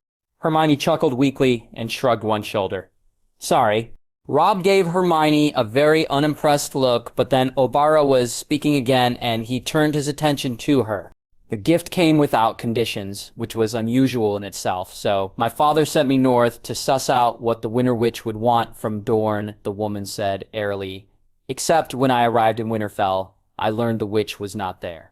Oberyn sent a mock glare at Hermione, who slouched in her seat under the weight of all eyes on her, so it was on to Castle Black I went. Where we met, interjected Hermione quickly, hoping that was the end of that conversation. Oberyn's grin was wide, but not kind. Yes, where I saved your life from that wight. Yeah, thought Hermione, despite the cries of those around her for more detail of their witch being bested by something undead, that wasn't my best day. Oberyn recounted Hermione's attack and lack of watching her back, leading her to being cornered by a wight, and Oberyn's gallant saving of the corpse by spearing it through its head, ensuring Hermione was covered in its innards and blood. Even being reminded of that horrible evening at Castle Black, where the old magic of the Wall and Westeros had overcome her own innate magic, Hermione still made a face from the taste and smell of phantom blood. But with the whites, I knew that whatever initial plan the witch may have had would have changed. She was finishing, and so I wrote my father and uncle immediately to inform them that the Long Night will return shortly. That's it? asked the suspicious Jon slowly from the other head of the table. Obara shook her head. No, I also informed them of your newfound status. An explosion of noise erupted around the table at that pronouncement. You can't be serious. That just endangers Jon. What were you thinking? It's clear she wasn't thinking, Arya. Do you know what you have done? Obara seemed unaffected by the verbal assault sent her way, leaning back in her chair. Clegane, at her side, seemed unaffected by the proximity to the shouting, merely curling his arm tighter around his plate and then shifting a bit so he was facing more toward Hermione. Prince Doran is an honorable man, declared Obara loudly, talking over both Robb and Hymie's loudest and most vocal insults. My aunt was a Targaryen through marriage, and had her children lived, they, along with Jon, would have tied House Martell and House Stark together as half-siblings. She finished with a very pointed, he is my cousin, just as he is yours. That shut Robb up as he snapped his mouth shut with a loud crack. Not quite cousins, more like second cousins, but still. The Martells would be family. His jaw was tense, and he ground his teeth as he spoke through them, clenched, and what are Dorne's intentions with this knowledge? Obara stared at Robb like he was dense, and completely missed the point. He is family. You are his family. And family is important to us in Dorne. Robb blinked, his expression smoothing out to confusion. Winfreda made a frustrated noise and shook her head. Your troubles are our troubles, now, and we will support the North in the long night to come. The confusion melted away to surprise. You would, Dorne would. Yes, of course, said Obara, with the air of someone who thought Robb was being particularly dense. I expect that my sisters are already on their way. Perhaps my father as well. After a long moment, Robb closed his eyes and sighed. Thank you, Obara! The eldest sand snake huffed and returned to her dagger, which she had discarded at one point during the conversation. Conversation lulled following that, and as Clegane scraped his fork tines against his plate, Robb realized that everyone had finished their meals and were just waiting to be dismissed. It was time for Hermione and Sansa, Clegane and the Lannister to leave for Skagos to bring Ricken back. He could not delay it further, and there were several items on his agenda for the day that his council wanted approval of, leaving Robb to take one last look at those at the table with him. Sansa was patiently waiting, with her hands clasped in her lap. Her blue eyes, the same shade and shape as his, were serene and calm. There was a part of her that was begging her older brother to trust in her, in their mission, and as loath as he was to let her go, Sansa had more than earned the right to participate. She had spied in King's Landing while he left her there during his campaign, and although it was ill-timed and poorly done, she had wanted to help out those at Castle Black too, following Raiders' attack and then Stannis' arrival. Arya was itching for activity, a scowl still on her face.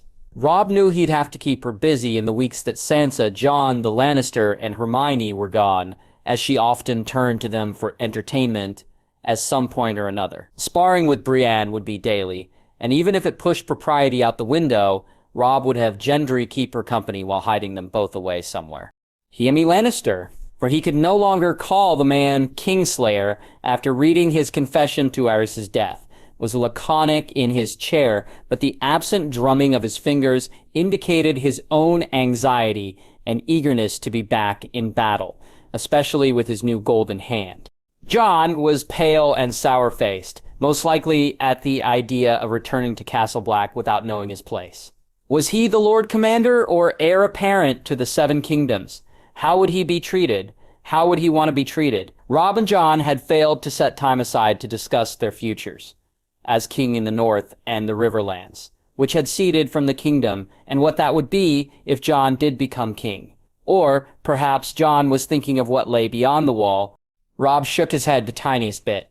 Bringing his family back together was important, not just for the pack, as Starks must remain together, but also for what was coming. The Long Night was the true enemy, and Robb wanting to delay their mission just because he wanted to keep his family close was counterproductive and selfish. He was a king, and the needs of his realm came first. So he found himself, shortly after breakfast, standing in the courtyard just outside the Great Hall, facing Sansa, Hermione, Lannister, Clegane, and Eddard Karstark.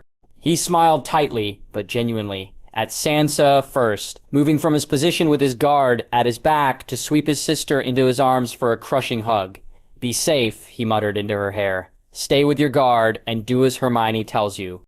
I will, I promise, she whispered back, clutching just as tightly to him. This won't be like last time. Robb laughed. Gods, I hope not. He released her and then looked at Clegane and Ed, both positioned on either end of Santa like bookends. The two were eyeing each other, their faces tight with tension. He sighed. Well, this will be interesting at least. Shaime seemed interested in leaving immediately, fidgeting where he stood in the smallest of tells. The Lannister was clenching and unclenching his fingers around the pommel of his sword. Robb then turned to Hermione, who quirked a tiny smile at him. Hey! Hello, he said back, dropping his voice as he took a step toward her, making the smaller witch tilt her head back and up. Robb reached out a single-gloved finger and touched her cheek lightly. You'll promise to stay safe as well? Might as well promise for the moon to stop rising. She replied back, but the tease was belied by the serious look in her amber-toned eyes. It'll be fine. Everyone has individual port keys, and we'll take our time doing some reconnaissance before moving in to take Ricken. George once mentioned an excellent saying, began Robb, with a sigh. No plan survives first contact with the enemy. Hermione's eyebrows shot up. I mean, he's not wrong, but he was also quoting a movie. Robb made a face. A movie? But Hermione continued speaking. Are the Scuzzy our enemy now? Robb shook his head. No. But I don't imagine they'll be welcoming you with open arms either. So be safe. Be smart. Haven't you heard? Grinned Hermione. I'm the smart one. We'll be fine. See you later, Your Highness. Then she muttered a phrase under her breath, and the port keys activated, sending the group spinning away in a vortex of magic and space. With a sigh, Robb muttered, Goodbye, Hermione, and turned to face Arya and Brienne, with Oberyn wandering off and the rest of the guard. With what they could easily see, a false cheerfulness, Robb said. So, Arya, first on our agenda today is to meet with the Council. Arya groaned, loudly, but joined Robb as they entered Winterfell. Hermione had her mission, and Robb had things to do. The long night would wait for no man or king. It was bad enough that there had been no communication from those who went to Skagos for several weeks now, but when Robb finally did receive a raven, it had to be bad news, which led to where he was currently, staring at Clee Serwyn as he apologetically stood in front of Robb's desk in his solar grimace on his face. Lord Serwyn, I must have misheard you, began Robb, trying to compose himself. Could you repeat that?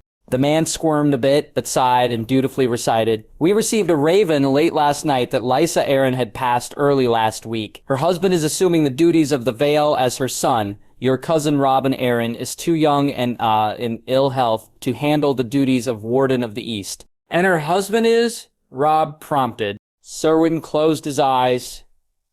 One petty Baelish, Your Highness. Pertir Baelish. The same man who dueled my Uncle Brandon for my mother's hand when they were younger, asked Robb, reciting facts to keep himself from reacting. The same man who hated my father and betrayed him, leading to his capture in King's Landing. And the same man who pleaded innocence to my mother at Renly's camp? Robb heavily sat back in his chair. Gods. So that's where the man has been hiding out this whole time since he left King's Landing. The Vale. Aye, Your Grace, the man said miserably. I am sorry to deliver such news to you. I think I was expecting it, replied Robb quietly, frowning. Sansa warned me of the man. The princess did, asked Serwyn, eyes wide in surprise. She had interactions with him, enough to know his character. Robb snorted. Nothing complimentary, I'll say that much. As it stands, Serwyn have ravens sent to the houses and towers along the Vale Riverlands border. I don't know what Baelish might be planning, as he's been quiet this entire time, but I want to be made aware of the slightest movement made. If so much as a bush twitches, I want to know. It'll be done, Your Highness, said Serwyn, bowing. Robb peered at the man as he failed to leave. Is there anything else? Just the latest reports from the White Harbor on the export of the ice shipments to Essos, the Lord said, handing several rolls of parchment to the king. Included are the preliminary grosses from the Mormonts and Umbers regarding their lumber production of the ice boxes, and a forward from Lord Edmure regarding the recent produce harvest in the Riverlands. Are these numbers correct? Asked Robb, blinking and goggling at the sums. As far as I know, Your Highness, replied Serwyn. Is something the matter? These numbers are phenomenal, replied an incredulous Robb, looking up at Serwyn from the parchment. I never thought to consider lumber and ice as exports. The need for it in Essos is staggering, and despite the grip of winter here in the north, it's just beginning to touch the Riverland. The extra import of fresh vegetables will help bolster our stores. It'll probably be the last harvest, cautioned Serwine, so finding alternatives to purchase from would be wise.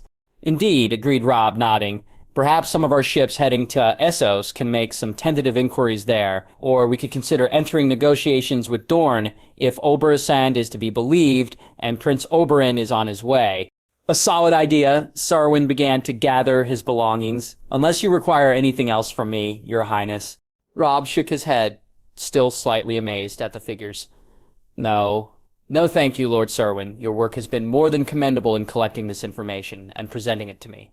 The Lord flushed with praise, bowed again and then left the room, leaving Robb alone. With a sigh, the king ran a hand through his hair and mentally ticked another box off from his to-do list. The next item was not something he was looking forward to, but something that needed to be done, and he had been putting it off for far too long as it was. It meant leaving his solar and collecting gray wind from his bedchambers on the way, which he promptly did so, waving away Small John and Robin Flint as his guards for this task. The room that Robb made his way toward, with gray wind ambling at his side like they were going on a leisurely stroll, was well out of the way of most foot traffic, tucked in a small corner of Winterfell's many towers. The room he was heading toward was on the top floor of the tower, providing excellent views, but it also meant that there were numerous unused rooms below in the tower, now reconfigured for storage. Two Winterfell guards, bored beyond belief, given the dull, resigned looks on their faces, stood outside a closed door. They scrambled to attention when Robb appeared. Your Highness? One gasped, straightening. He blinked a few times and then moved his eyes to the far fall opposite him. You can open the door, instructed Robb, his voice low. I'm here to visit. The other guard, who didn't speak, nodded and his hand went to the key ring on his waist, with a single key on it. Once he inserted the key into the lock and turned in. A loud click cut through the air. Should we accompany you, Your Highness? Asked the chatty guard. Robb shook his head. No, this needs to be done in private. The two guards shared a look, but the keyholder pushed open the door. It swung open on loud and creaking hinges. Should the person inside even try to leave through the door, the noise would be indicative of their plans. Robb stepped through, gray wind at his heels. The room was large and circular, with only one side of the tower's walls covered with long, thin windows. They were too thin for someone to slip out of it, but did offer a view of the northern landscape, away from the majority of Winterfell and Wintertown's buildings. Thin streams of light filtered through the thin windows, casting long slivers of gold that flickered alongside a lit fireplace. It was there that Grey Wind ambled to, curling up on the floor near the fire and soaking up the warmth. A single bed, with a reading table and chair, made up the rest of the furniture in the room. The table was covered with books and parchment from the library, an inkwell and quill for notes, but those appeared unused. On the bed, a man sat, his hands folded in his lap and his head bowed, his shoulders curled inward. His booted feet were planted firmly on the floor, and he wore nothing but simple, plain clothes, a tunic and trousers, a far cry from the elaborate clothing and fancy jewelry he preferred years ago. When Robb had returned from Hermione's world, he had inquired about the prisoners they kept. Barbary Dustin was still a guest of theirs, slightly mad with her panicked ravings of magic and ice, which Hermione, Bolton, and a few others refused to discuss, no matter how much Robb prodded, all with vaguely shifty looks, and this young man, who wasn't really a prisoner, but was. Robb shook his head. His predicament was a bit confusing, and coming to visit him was meant to clear that up. Theon greeted Robb, his voice low and solemn. The young man on the bed slowly raised his head, and Robb sucked in a sharp breath. Theon! He thought, eyes wide as he took in the differences. When he sent Theon off to his father, so long ago now, he left a bright, vibrant young man, one who was arrogant and cocky, yes, but he was full of life. Now, though, the dusky, dirty blonde hair was streaked white in some places, aging Theon significantly past his late 20s. His cheeks were hollow and sunken, his cheekbones obvious against the stretched, shallow color of his skin. There was a minor tremble in Theon that Robb didn't notice until he peered closer, and there were parts of his ears missing, like something had chewed on them. He knew that Hermione had to heal Theon significantly when they found him, but still, Theon's mouth twitched, and Robb was unsure if he was going to smirk or frown. Your Highness? Robb's tongue stuck to the roof of his mouth as he struggled to find something to say. It's been a long time, continued Theon, his voice soft and dull. His eyes slid up to look at Robb, and then placidly down to his lap once more. Winterfell sounds busy. It is, confirmed Robb, thrown by the conversation. He needed to regain his standing. He cleared his throat. Do you know why I'm here? Theon gave a tiny, one-shouldered shrug. No. Frustration began to bubble in Robb's stomach. Hermione said she found you in the dungeons when they reclaimed Winterfell from Ramsay's Snow. The Ian cringed and immediately flung himself to the floor, prostrating himself as he shivered and trembled, palms flat on the cold stone. Words were babbling from his mouth too quickly for Robb to follow or understand, so instead he stood there, completely thrown by Theon's behavior. Robb took a step closer to Theon. The sound was heavy on the floor, and Theon's body tightened in response. Robb froze. "Theon," he whispered, eyes wide. "Theon, what happened to you?" "Not Theon, not Theon," the man on the floor muttered. "Reek." Robb frowned. Hermione had mentioned something of this. "No," said Robb as it came to him. He crouched down, gentling his voice. "You're not Reek. Your name is Theon Greyjoy. Do you remember? Theon Greyjoy." The muttering and trembling began to slow as Theon's breathing evened out. Slowly, as Robb repeated the same phrase over and over, did Theon begin to slide back into a kneeling position on the floor.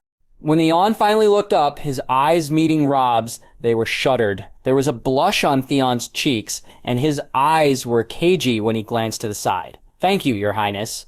The formality rankled at Robb, but when he went to help Theon stand, the other man jerked back like a wounded animal and all but clambered onto the bed to keep away from the man he once called brother.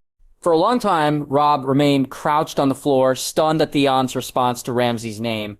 It wasn't pity that brewed in him, but rather a deep feeling of remorse and guilt. "I did this," he whispered finally, eyes closing as he rose from his crouch. For the first time, there was emotion from Theon as he snorted. Robb's eyes flew open and landed on the man. "Your fault?" asked Theon, a bit of heat in his voice. He shook his head, planting his trembling hands on the edge of the bed to push himself further back to lean against the headboard. He pulled a knee up and hugged it to his chest while the other lay straight on the bed. "You didn't do this to me." Robb swallowed, keeping silent. Theon continued. "I'm told I'm getting better," he explained. But there was a bitter, sarcastic tinge to his voice that was familiar and unfamiliar at the same time to Robb. "But it's likely I'll never be the same anymore. Not after—" "I'm sorry." Theon's chuckle was gravelly as he repeated, "For what? You didn't do this."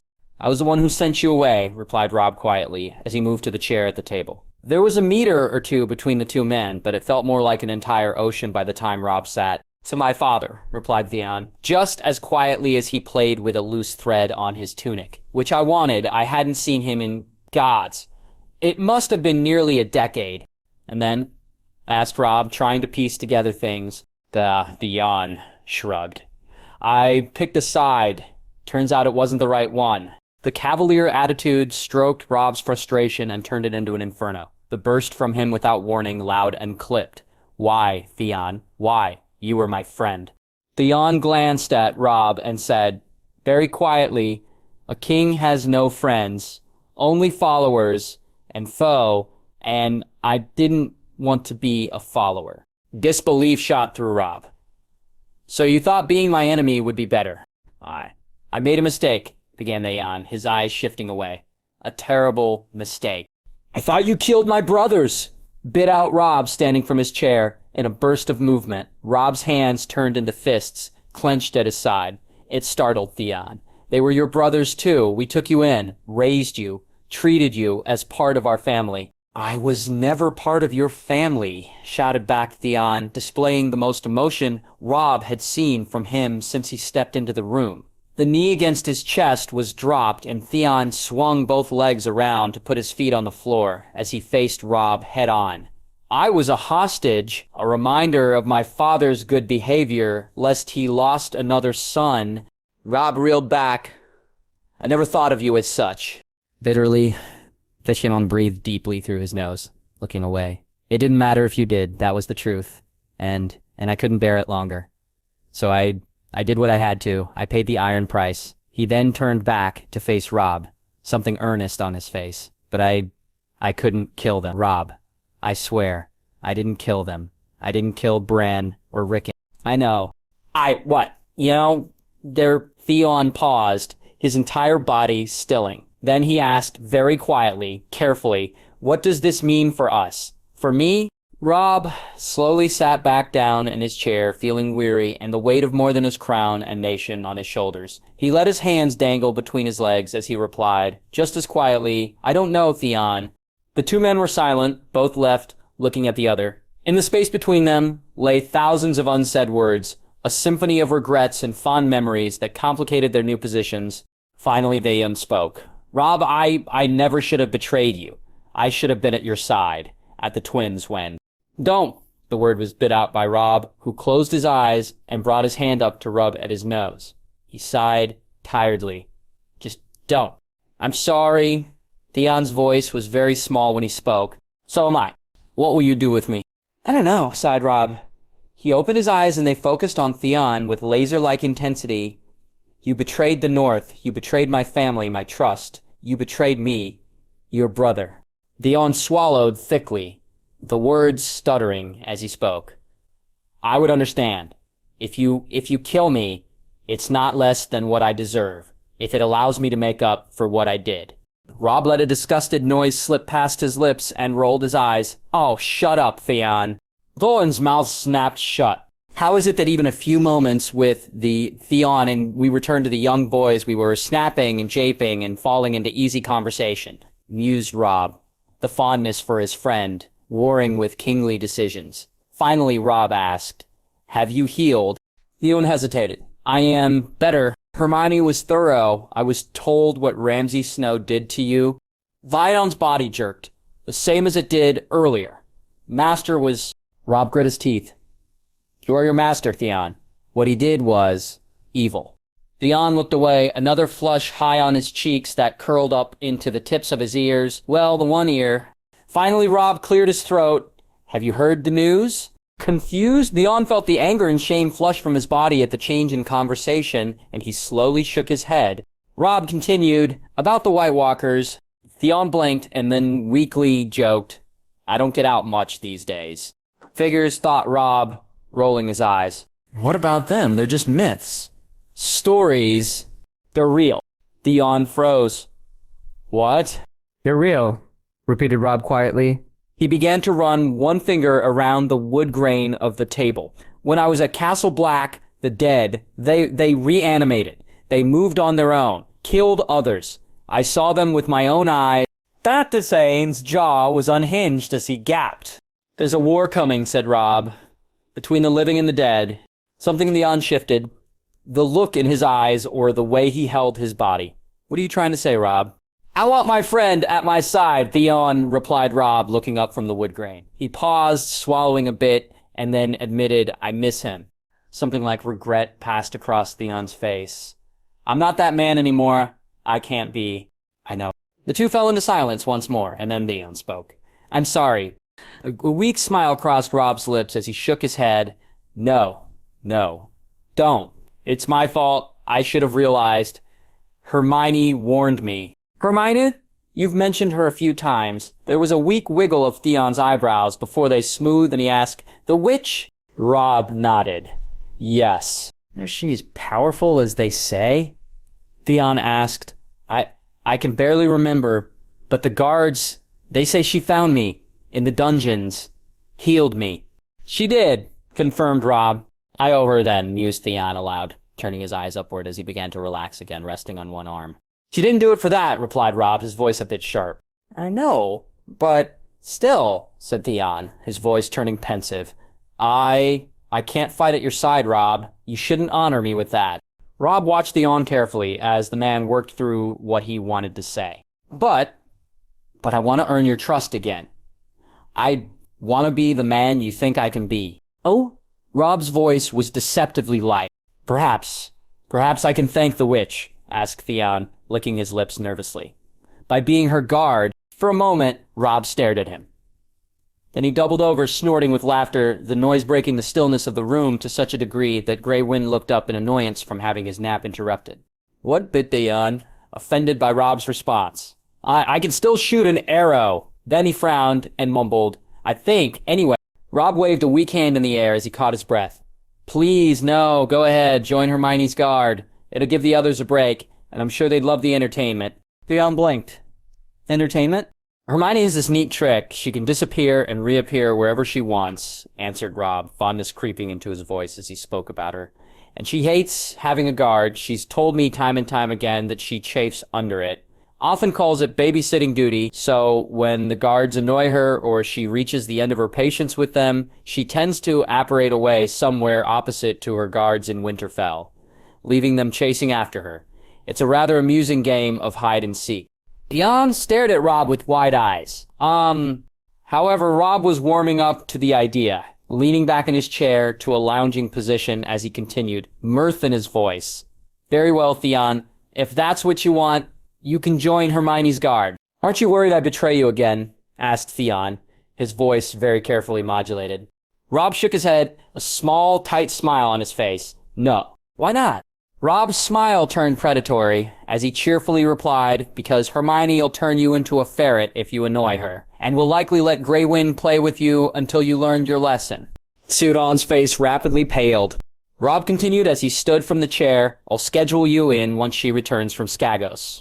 With a sharp whistle, Grey Wind stretched, his rear high in the air as he opened his wide jaw and lolled his tongue out through his yawn.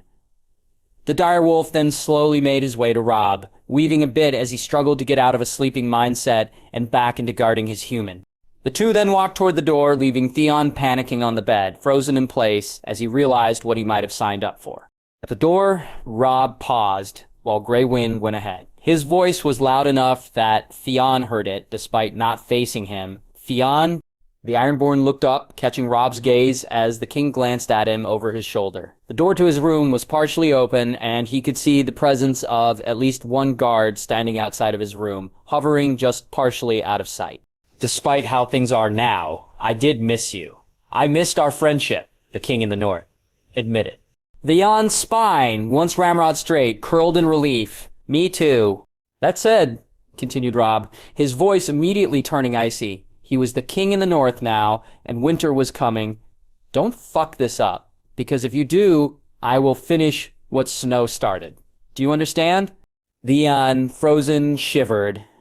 Aw, good bit out, Robb, and then the door to Theon's room slammed shut. Traveling to Skagos was difficult. First, the waters around the large island were treacherous and full of wrecked galleys that were destroyed on sharp, slick rocks. No sailor was brave enough to dock on the island, presuming that there even was a trading port to begin with.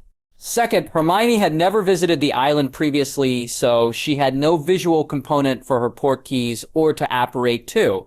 After consideration, Wyman Manderley offered them a ship from the White Harbor. Presently, several rather nervous sailors and a hardened captain, along with Hermione and those from Winterfell, were on Mermaid's Kiss, their large ship, bobbing and dipping in the choppy gray waters off the Bay of Seals. It had already been 2 weeks of unreliable, stormy winter weather, and the travel between the southern port of the White Harbor back north toward Karstark and Umberland was frustrating when she returned to Winterfell. Hermione was going to strongly suggest Robb build a navy with ports further into Umberlands, as well as near the Mormonts to the west. While they weren't pressed for time, exactly, the close quarters from being on a ship for weeks on end was beginning to show in the terse conversations and snappish retorts many were resorting to when speaking to one another, and with Captain Ronas refusing to bring the ship around the northern tip, something about being too far north, no thank you, or the southern tip, hedging into open waters and Ebony's people, or something similar, Hermione was left with a small patch of coastline to work with. Fine, she shouted, throwing her hands down after another shouting match with the captain, hoping to find a better place to drop anchor than well away from the rocky outcrops of the island and the large, forbidding, and slick, sheer cliffs from the crumbling and rocky tips that jutted from the coast. I'll take this as it is and find a way onto land. Hermione stalked the deck of the ship as Captain Ronas brought it back and forth along a narrow stretch of coastline, unhindered by sharp rocks or the remnants of wrecked vessels. Her amber eyes focused singularly on the landscape and an opening for her to apparate toward. She finally found a spot that pleased her and disappeared with a sharp crack that was swallowed by the choppy slaps of the waves hitting the bow of the ship. She left Jaime Lannister leaning with his weight braced on his arms across the deck rail, while Sansa stood beside him, her red hair blowing in the icy cold winds coming from the north. "Do you think we will succeed, Sora?" asked Sansa quietly, aware of Clegane at her back, shifting his weight as the ship rocked. Jaime snorted. I doubt she'll give us much choice. The king in the north wants his family back, and that witch would fight the gods themselves to make it happen. They only had to wait a little longer in the bitterly cold wind as something silver streaked across the choppy waves, floating above them and completely untouched by the spray of the turbulent waters or the roiling foam. Clegane swore loudly as the form of a large wolf came into being before them, reaching for his sword just as Jaime Lannister stumbled back unevenly on the deck. The wolf hovered in the air, despite standing on its four paws. It was vaguely see-through, glowing silver and pulsing the tiniest bit. Its eyes looked from Jaime to Clegane to Sansa and then opened its mouth. "I found somewhere you can portkey to," spoke Hermione's voice, causing Sansa to blink at it in surprise. "It's relatively flat, but the area around it is rather rocky. So prepare yourself when you arrive. Remember, your portkeys are attuned to me, so you'll need to adjust your landing." "Adjust our landing," muttered Jaime, but the wolf with Hermione's voice continued. "Activate!" "What?" There was a gurgle of surprise behind them, and Jaime lost his breath as a hook near his navel seemed to yank him up and over the waters, above the ship. Despite tears in his eyes as the cold stung and bit at his bare cheeks, Jaime could see the others in their expedition alongside him, all looking rather uncomfortable, except for Eddard Karstark, who was aiming his legs to land first instead of flailing like Clegane was. "What is he doing?" was all Jaime could wonder, narrowing his eyes as the man began to lightly kick as they neared the island. And then he thought, oh, that's why, as he slammed face first into the hard, frozen earth. He groaned against mulch. Somewhere, Karstark was laughing. Jaime was green in the face as he shakily stood, but Clegane had thrown up again, and Sansa was trying to be prime as she dry-heaved somewhere to their right. Karstark, however, was grinning like a madman. The other three Stark guards, introduced merely as Hollin, Garrett, and Torrhen, were all groaning on the ground. Hermione stood a few feet ahead of the group, an amused expression on her face. She raised her eyebrows as she caught Karstark's eyes. "Had a good trip?" Karstark shrugged. "It was pretty good, actually. I've had worse." "Worse?" groaned Jaime, narrowing his eyes on the Stark cousin. How in the hells was that in any way good? His stomach jolted, and he lurched a bit on his feet. "Ugh! I think I'm gonna be sick." Hermione waited patiently, even deigning to wave her wand and remove any sick that the group threw up, as well as remove the smell. But then her face turned down in a frown. "This isn't the best place to remain. We need to move." Jaime took the time to survey the landscape, and with a mental swear of agreement, unsheathing his sword, the relatively protected cove that Hermione had found was surrounded on three sides by towering sheets of cascading rocks that had tumbled down the sloped mountains around them. But the craggy features were also an excellent place for an ambush. "How far is Ricken?" asked Sansa quietly as she hovered close at Clegane's elbow. Hermione reached into her beaded bag and tossed a rolled-up scroll at Sansa. "You'd best be our map guide, Sansa." Sansa frowned, but unrolled the scroll. It was not the same map that Hermione had used earlier, back in Riverrun. Instead, this was a map of Skagos and the surrounding waters, with a single drop of Robb's blood resting to the east of them. "It's not moving," announced Sansa, "but he's still some distance." "Then let's get going," said Jaime, taking the lead. "I don't want to be here any longer than I need to be." "Agreed," said Hermione with a decisive nod. She tilted her head back and let her curls whip around her face, with a sharp wind that swirled through the cove. "There's a storm coming." "Wonderful," muttered Jaime, taking a few steps forward with a downward turn to his mouth as it set into a scowl. "First, it's the Starks, and winter is coming. And now we have a witch that is just as ominous with a storm is coming." Hermione fell into step behind the ex-King's Guard, with Karstark at her side, and Clegane and Sansa behind. The last of the guards joining took up the rear. Skagos was mountainous and often their path, with Sansa calling directions every so often for the most direct route to Ricken, was slowed by what was in their way. Hermione exercised her magic when they came across large immovable boulders, levitating them out of the way or crushing them into tiny pieces with blasting hexes. Other times, as they scaled down steep rocks, they slipped and cut their hands. By the time they had made it down the mountain range, Hermione had portkeyed them to they were all exhausted and sweat-drenched, despite the cold air. The sky had darkened to a near pitch black and a steady snowfall had begun, with large goose feather-sized flakes quickly piling up around them. "How much further?" shouted Karstark back at Sansa as the wind began to pick up. "Not too far, I think," called back Sansa, her red hair a beacon in the growing snowstorm. She held up a hand to push it back and shivered. "Huddle up and I'll cast a warming charm on everyone," instructed Hermione. Despite their discomfort and awkwardness, everyone did so and sighed in relief when Hermione tapped them with her wand. Heat radiated down until each person was enveloped with what felt like a warm blanket wrapping around them. "We can barely see a thing in this storm," said Karstark loudly, glancing around. "Should we press on or make camp for the night?" "It's night?" asked Jaime sarcastically. "How could you tell?" The group glared at the golden-haired knight. "Let's pitch the tent, and I'll set up the wards I used during the war," sighed Hermione, glancing up and around. "Then we can think of establishing a rotating watch." "Wards during the war?" asked Jaime curiously. "I know you helped the young wolf, but—" "Not that war," said Hermione shortly, her words and voice tight and clipped as she turned her back on him. "Don't you remember how we met?" Shami's brow furrowed even as Hermione dumped her beaded bag to the snow-covered ground. She knelt and rummaged through it, finding what she wanted quickly, and then tossed out the tiny package. Upon being released from a confined magical space, the square pack sprung up and unfolded upon itself, time and time again, until it was a large, flat square. Hermione stepped forward and tapped it once with her wand, and then the square grew upwards and out, lines shaking and unfurling as the spikes at the ends burrowed their way into the hard earth, easily until the lines were taut and the tent was erected.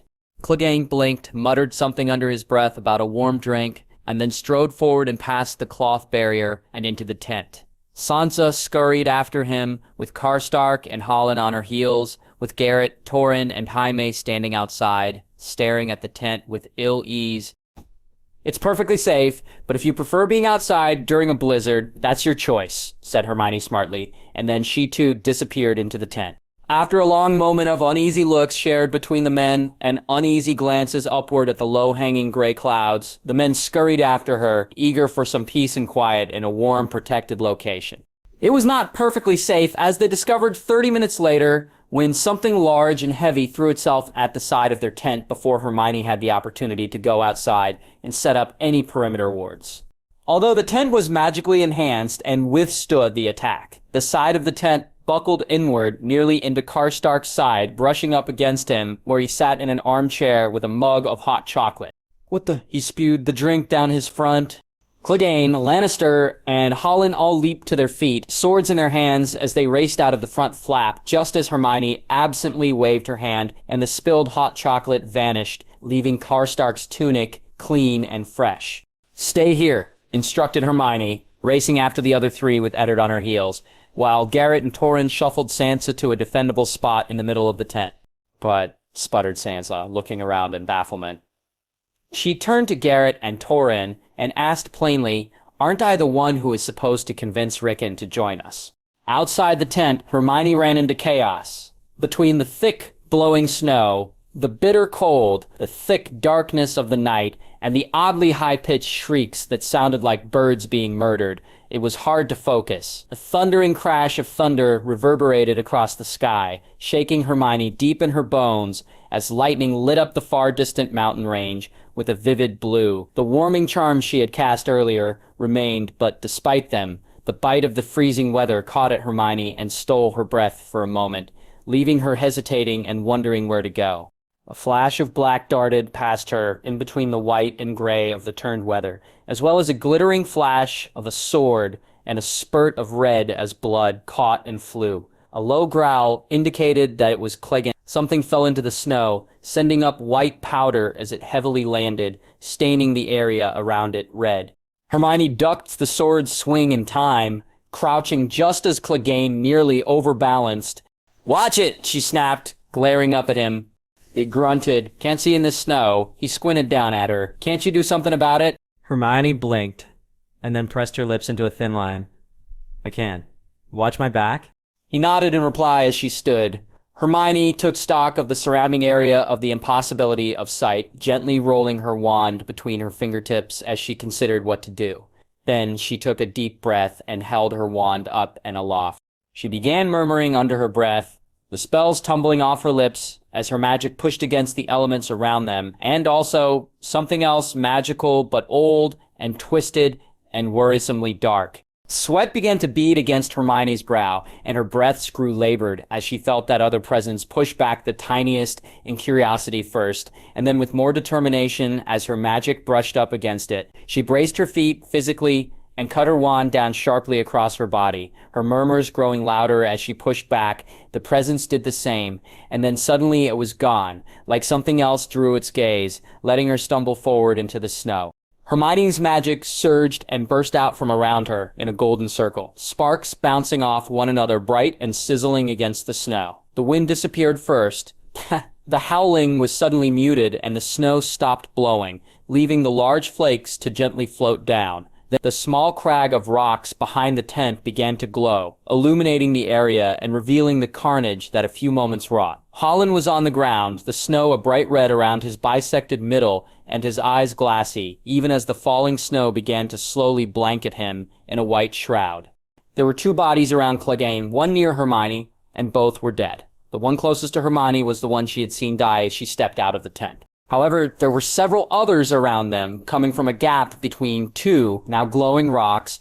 Skagos men were tall and broad-shouldered, wearing shaggy fur and wool double-wrapped cloaks that covered the bottom of their faces like ponchos, and heavy stolen mail or leathers underneath. Some were smaller figures, wrapped in the same furs and leathers, but were female or teenagers who joined the attack. The dark of their clothing blended into the darkness around the small lit space. Hermione's magic created, and even without expanding the light, the witch knew there were others nearby.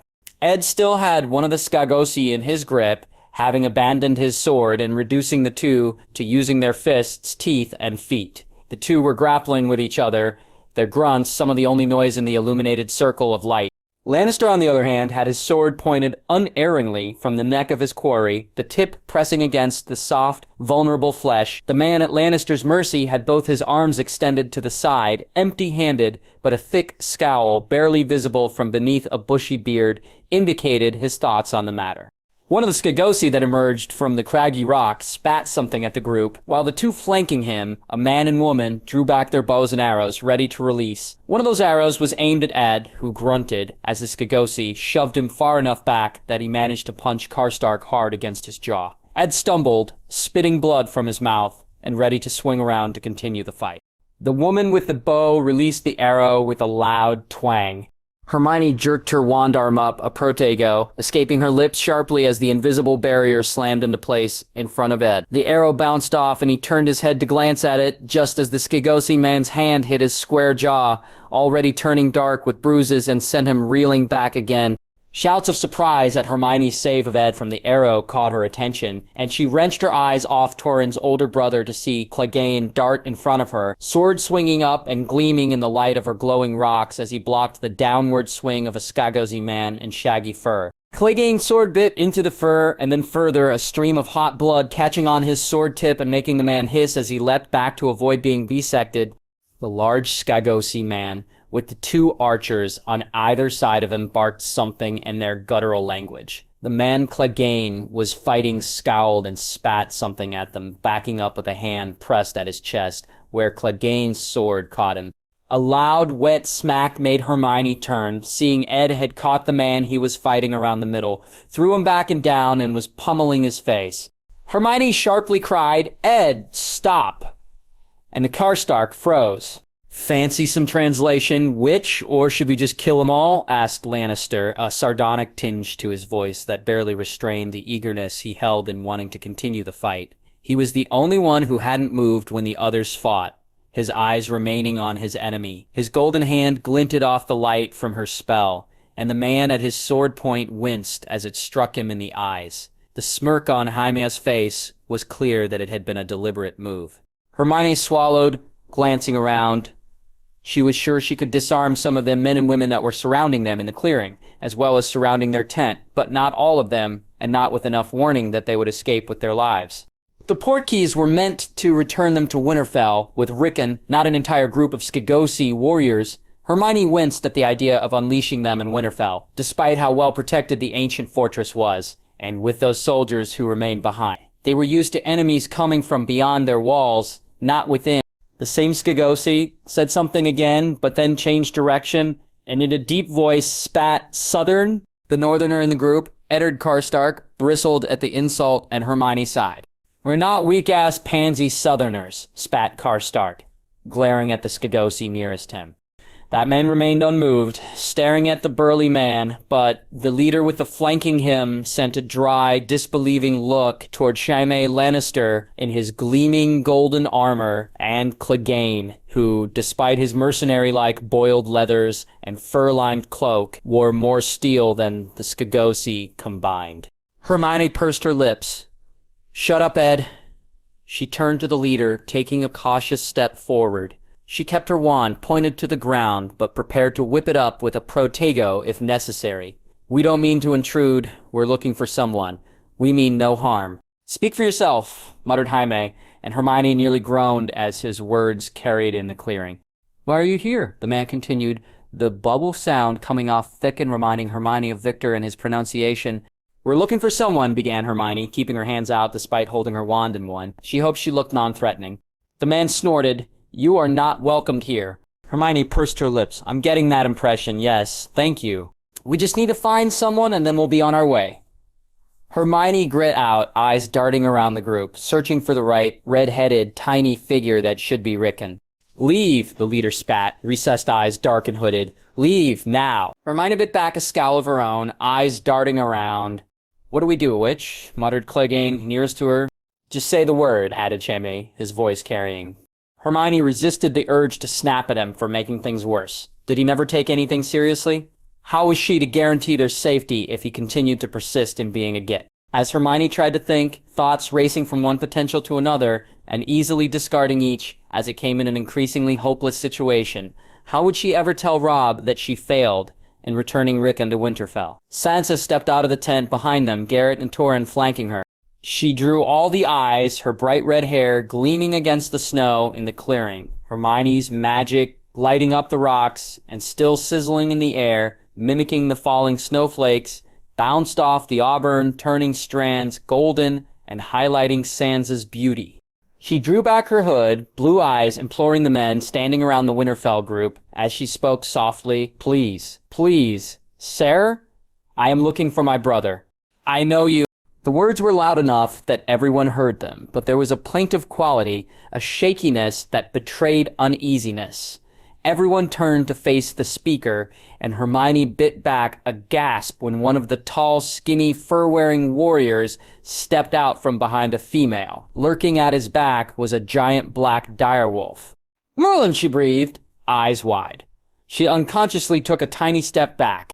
Despite being used to gray wind, seeing the pulled-back lips of the black wolf was frightening. Saliva and spittle bubbled around its sharp teeth, longer than her hand, and its eerie yellow eyes fixated on them, while the teenager's blue eyes, like Sansa's, was on her alone. Ricken. Sansa's eyes were wide. Merciful mother, Ricken. She took a few steps forward, and Ricken mimicked her. But before he could pass the archers, one threw their arm out and stopped him in his tracks, snapping something at him in another language. Sansa paled. Please, no, don't hurt him!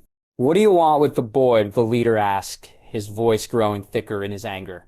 Want? Echoed Sansa, bringing her hands up to clutch at her cloak. He's my little brother. I want to embrace him. I want to make sure he's been eating, that he's warm. Ricken, on the other hand, scowled fiercely at the man and slipped under his arm, taking several loping strides down the snowy embankment until he was within an arm's distance from Sansa. He seemed to be confident, but from where Hermione stood, she could see his eyes dart around uneasily at the steel in Clegane and Jaime's hands. Behind him, near the woman he was with, the black direwolf growled. I remember you, he said again, like stating a fact. But his brows furrowed. How? Oh, Rickon, began Sansa sadly. Don't you remember me? I'm your sister, Sansa. Rickon's eyes moved all over Sansa's face as if trying to place her. He began circling her, leaning his body this way and that as he moved. Next to Hermione, Clegane shifted, his fingers flexing around his hilt. Easy, she murmured. I don't like this, muttered Clegane darkly, eyes on Rickon. And this ain't right. The boy ain't right in the head. Look at him. He moved like he's a predator. Wouldn't you have to be if you grew up here? Muttered back Hermione, eyes glancing around quickly. Still, she swallowed thickly and kept a tight grip on her wand. Rickon stopped, facing Sansa again, bringing a hand up. Clegane mimicked him, bringing his arm up and ready to fight if needed. But Rickon ignored him, despite the bob in his throat, and ran his fingers through Sansa's red hair, watching it move with fascination. He did it a few times, eyes locked on the strands. Finally, his fingers closed into a fist, and he lightly tugged Sansa from Winter, where Winter fell. Laughing wetly, Sansa nodded. Yes, Rickon. From Winterfell, from our home. He let go of her hair, blinking at her. And Robb and Jon, no, his eyes darkened. Jon left, and you left, and Arya left, too. And Mother and Father, everyone left. Here we go, muttered Clegane. I didn't mean to, Rickon, cried Sansa, reaching forward and clutching at his arms. He struggled in her grasp, and the Skagosi around them brought their inferior swords up, and the archers drew back their arrows again. But the two Stark siblings only had eyes for each other. Let go, muttered Rickon. You left? Everyone left. Help came from an unexpected source.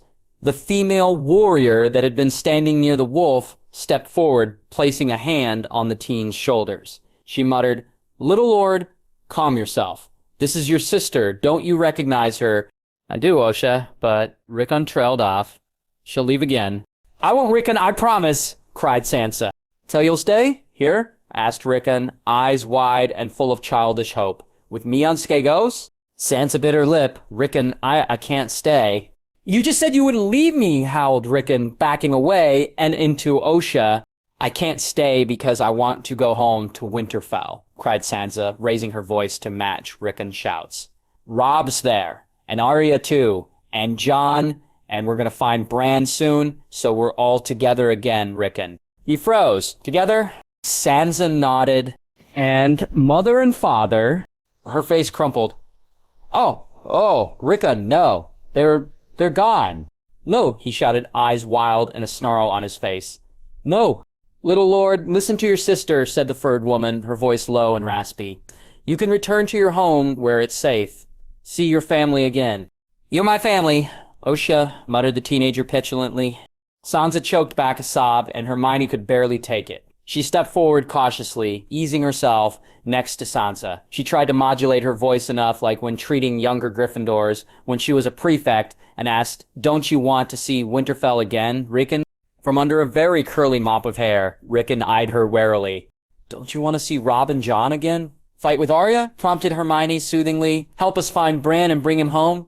Arya was a better archer than Bran, said Rickon suddenly, despite his blotchy face from his shouts. Bran wasn't fun. You'll get along well with Arya, continued Hermione easily, with a grin. She's a sword fighter now. Jaime scoffed loudly. Hermione shot him a glare, and then turned back to Rickon. Do you like to fight with swords? We don't have many here, he said quietly, glancing around as well. Are there swords at Winterfell? What do you remember there being? Asked Hermione quietly. Rickon paused, considering. He glanced at Sansa, who nodded encouragingly at him, and he began hesitantly gray. Lots of gray towers, and warm water in puddles, ponds. There were more shaggies, other wolves, and he trailed off, growing quieter. The wolf, shaggy dog, moved away from the others and came to a rest next to Rickon, towering over him. And a garden filled with trees and plants, even when everything was covered in ice and snow, and a big tree in the middle with red leaves. It looked like it was bleeding from its eyes. The gods would, murmured Sansa from Hermione's side, beaming at Rickon. In Winterfell. You remember. Abashed, Rickon drew back on himself and glanced nervously at Osha, who said, It's up to you, little lord. But the tall Skagosi warrior scoffed. He stays. You stay. We welcomed you. And then you leave? Not without our say-so. Sensing the mood beginning to shift, Hermione nudged Sansa back toward Torrhen and Garrett, even as Jaime stepped back and around from his still-at-sword-point opponent. Clegane moved as well, and the group clustered together, with Rickon and Osha and Shaggy Dog, his wolf, between them and the Skagosi. Discreetly, with their group blocking the view of the tent, Hermione swished and flicked, and the tent collapsed in on itself, folding smaller and smaller until it disappeared and zipped through the air into her waiting hand, hidden behind her back. She clenched her hand closed around the small canvas pocket and tucked it into her beaded bag, catching Ed's eyes against his bruised and bloody face. He nodded. "Do you want to go home, Rickon?" asked Hermione loudly enough for the Skagosi's benefit. Rickon warily looked between the two groups, but then let his blue eyes linger on Sansa. Longing appeared in them. "Aye," he nodded. Osha pressed shoulder to shoulder with him. Hermione's lips corked up into a smile. "Then we should go." "No one is going," shouted the man. "No one." Hermione sent a cold look toward him. "I'd like to see you try." The archers drew back their arrows just as Jaime launched himself at Rickon. Grabbing him, and Ed and Clegane went for Shaggy Dog, while Sansa grabbed hold of Osha's arms. Startled, Rasha yelped, "What's that for?" just as Jaime howled, "He's bit me. The little brat bit me." And in between all that, as the archers let their arrows fly, Hermione looked the leader dead in the eyes and said the activation phrase on their portkeys. The snow swirled around them, the colors blending together, and the space they were standing in was soon empty, with the arrows flying by and landing harmlessly in the snowbank behind where they stood. It was like no one had ever been there. Lords Bracken, Blackwood, and Bolton were waiting in the courtyard when Hermione's portkey brought the larger group back from Skagos. Immediately, Shaggy Dog howled his displeasure, turning around in agitated circles and snapping at both Jaime and Clegane enough that they brought their weapons up to retaliate, just as they skipped backward away from the dripping saliva and yellowed teeth of the direwolf. At the center of the chaos stood Ricken, curious blue eyes taking in unfamiliar spires and stone, a hard edge to them that no preteen should have, but his cautious survey of Winterfell was eerily like Arya's gaze, and enough that Bolton almost inaudibly sighed. "What this war has done to our children," he thought, the hard, cold heart in his chest clenching at the fate of his own two sons.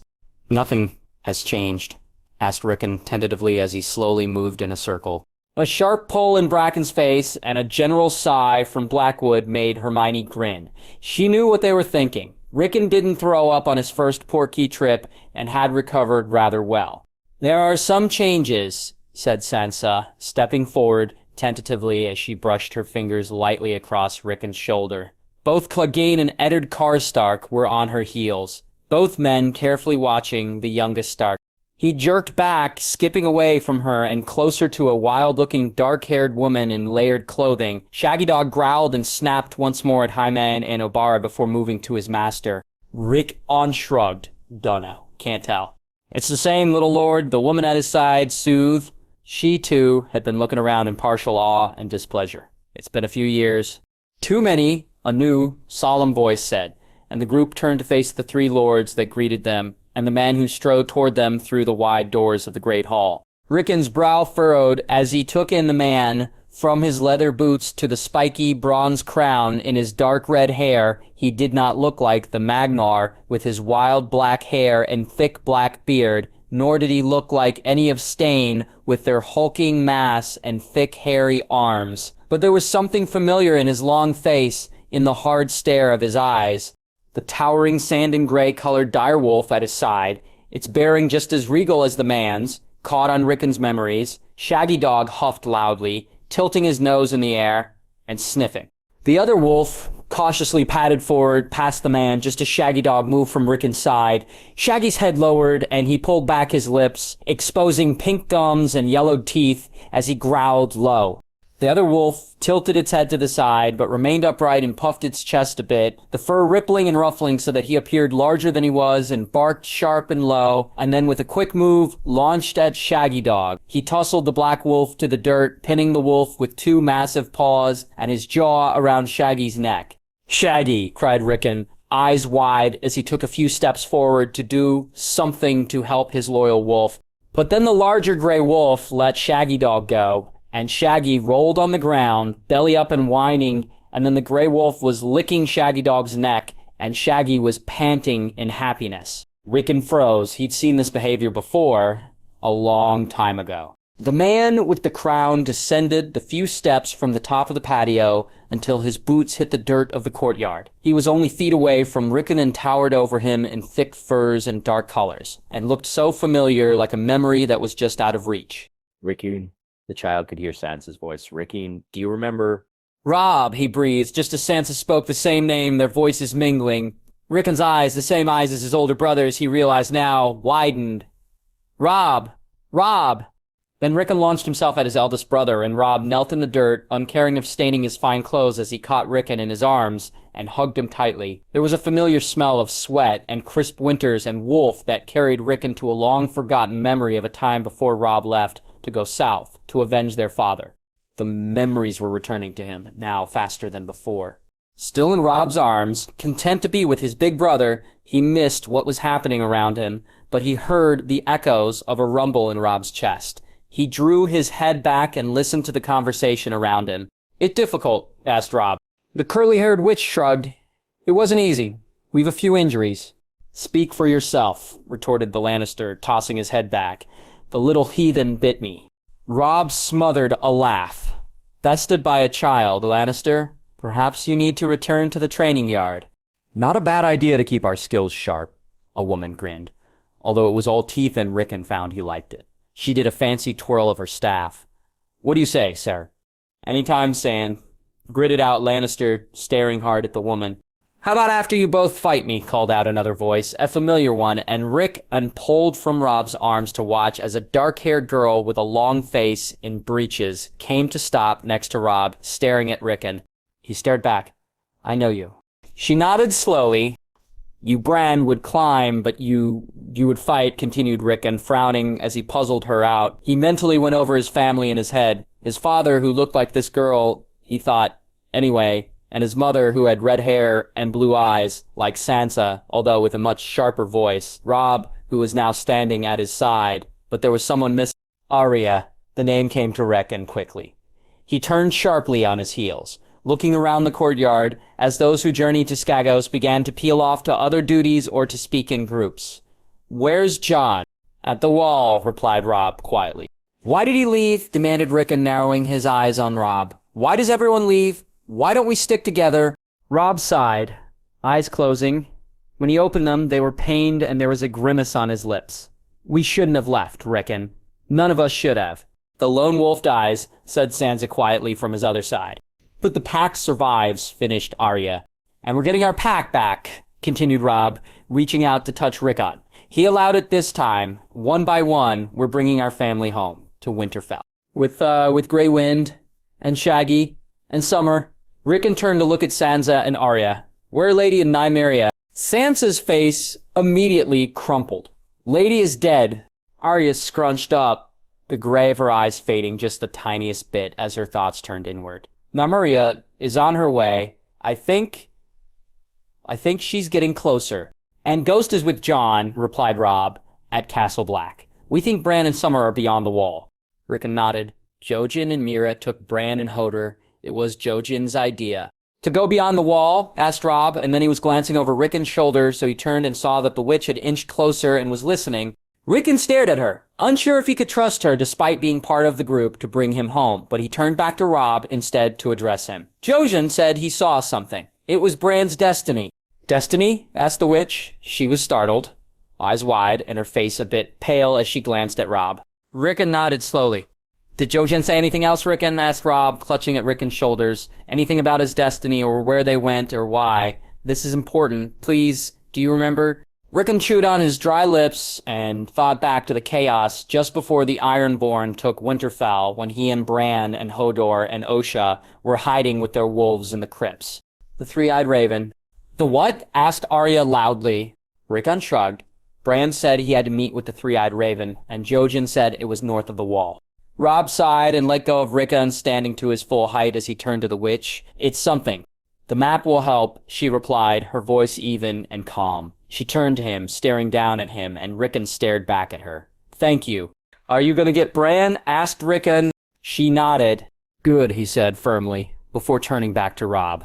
"I'm hungry. Can we eat now?" Sansa stepped forward. "Of course, Rickon. And I think a bath, too." Horror stole through his body. It was one thing to be reunited with his family, but to force a bath on him. A shriek welled up in his throat and erupted with the pitch and fury of a boy who absolutely refused to do what his elders wanted, and he threw himself away from his bewildered sister, the words, "I won't, I won't, I won't, you can't make me," falling from his lips.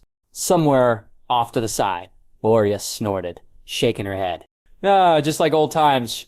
She threw her hands up and walked away toward Obara and Jaime. The only thing missing is him ripping his clothes off and running around naked. Give it time, the wilding woman with them muttered, eyeing her young charge as well. He's a difficult one to manage, the little lord is.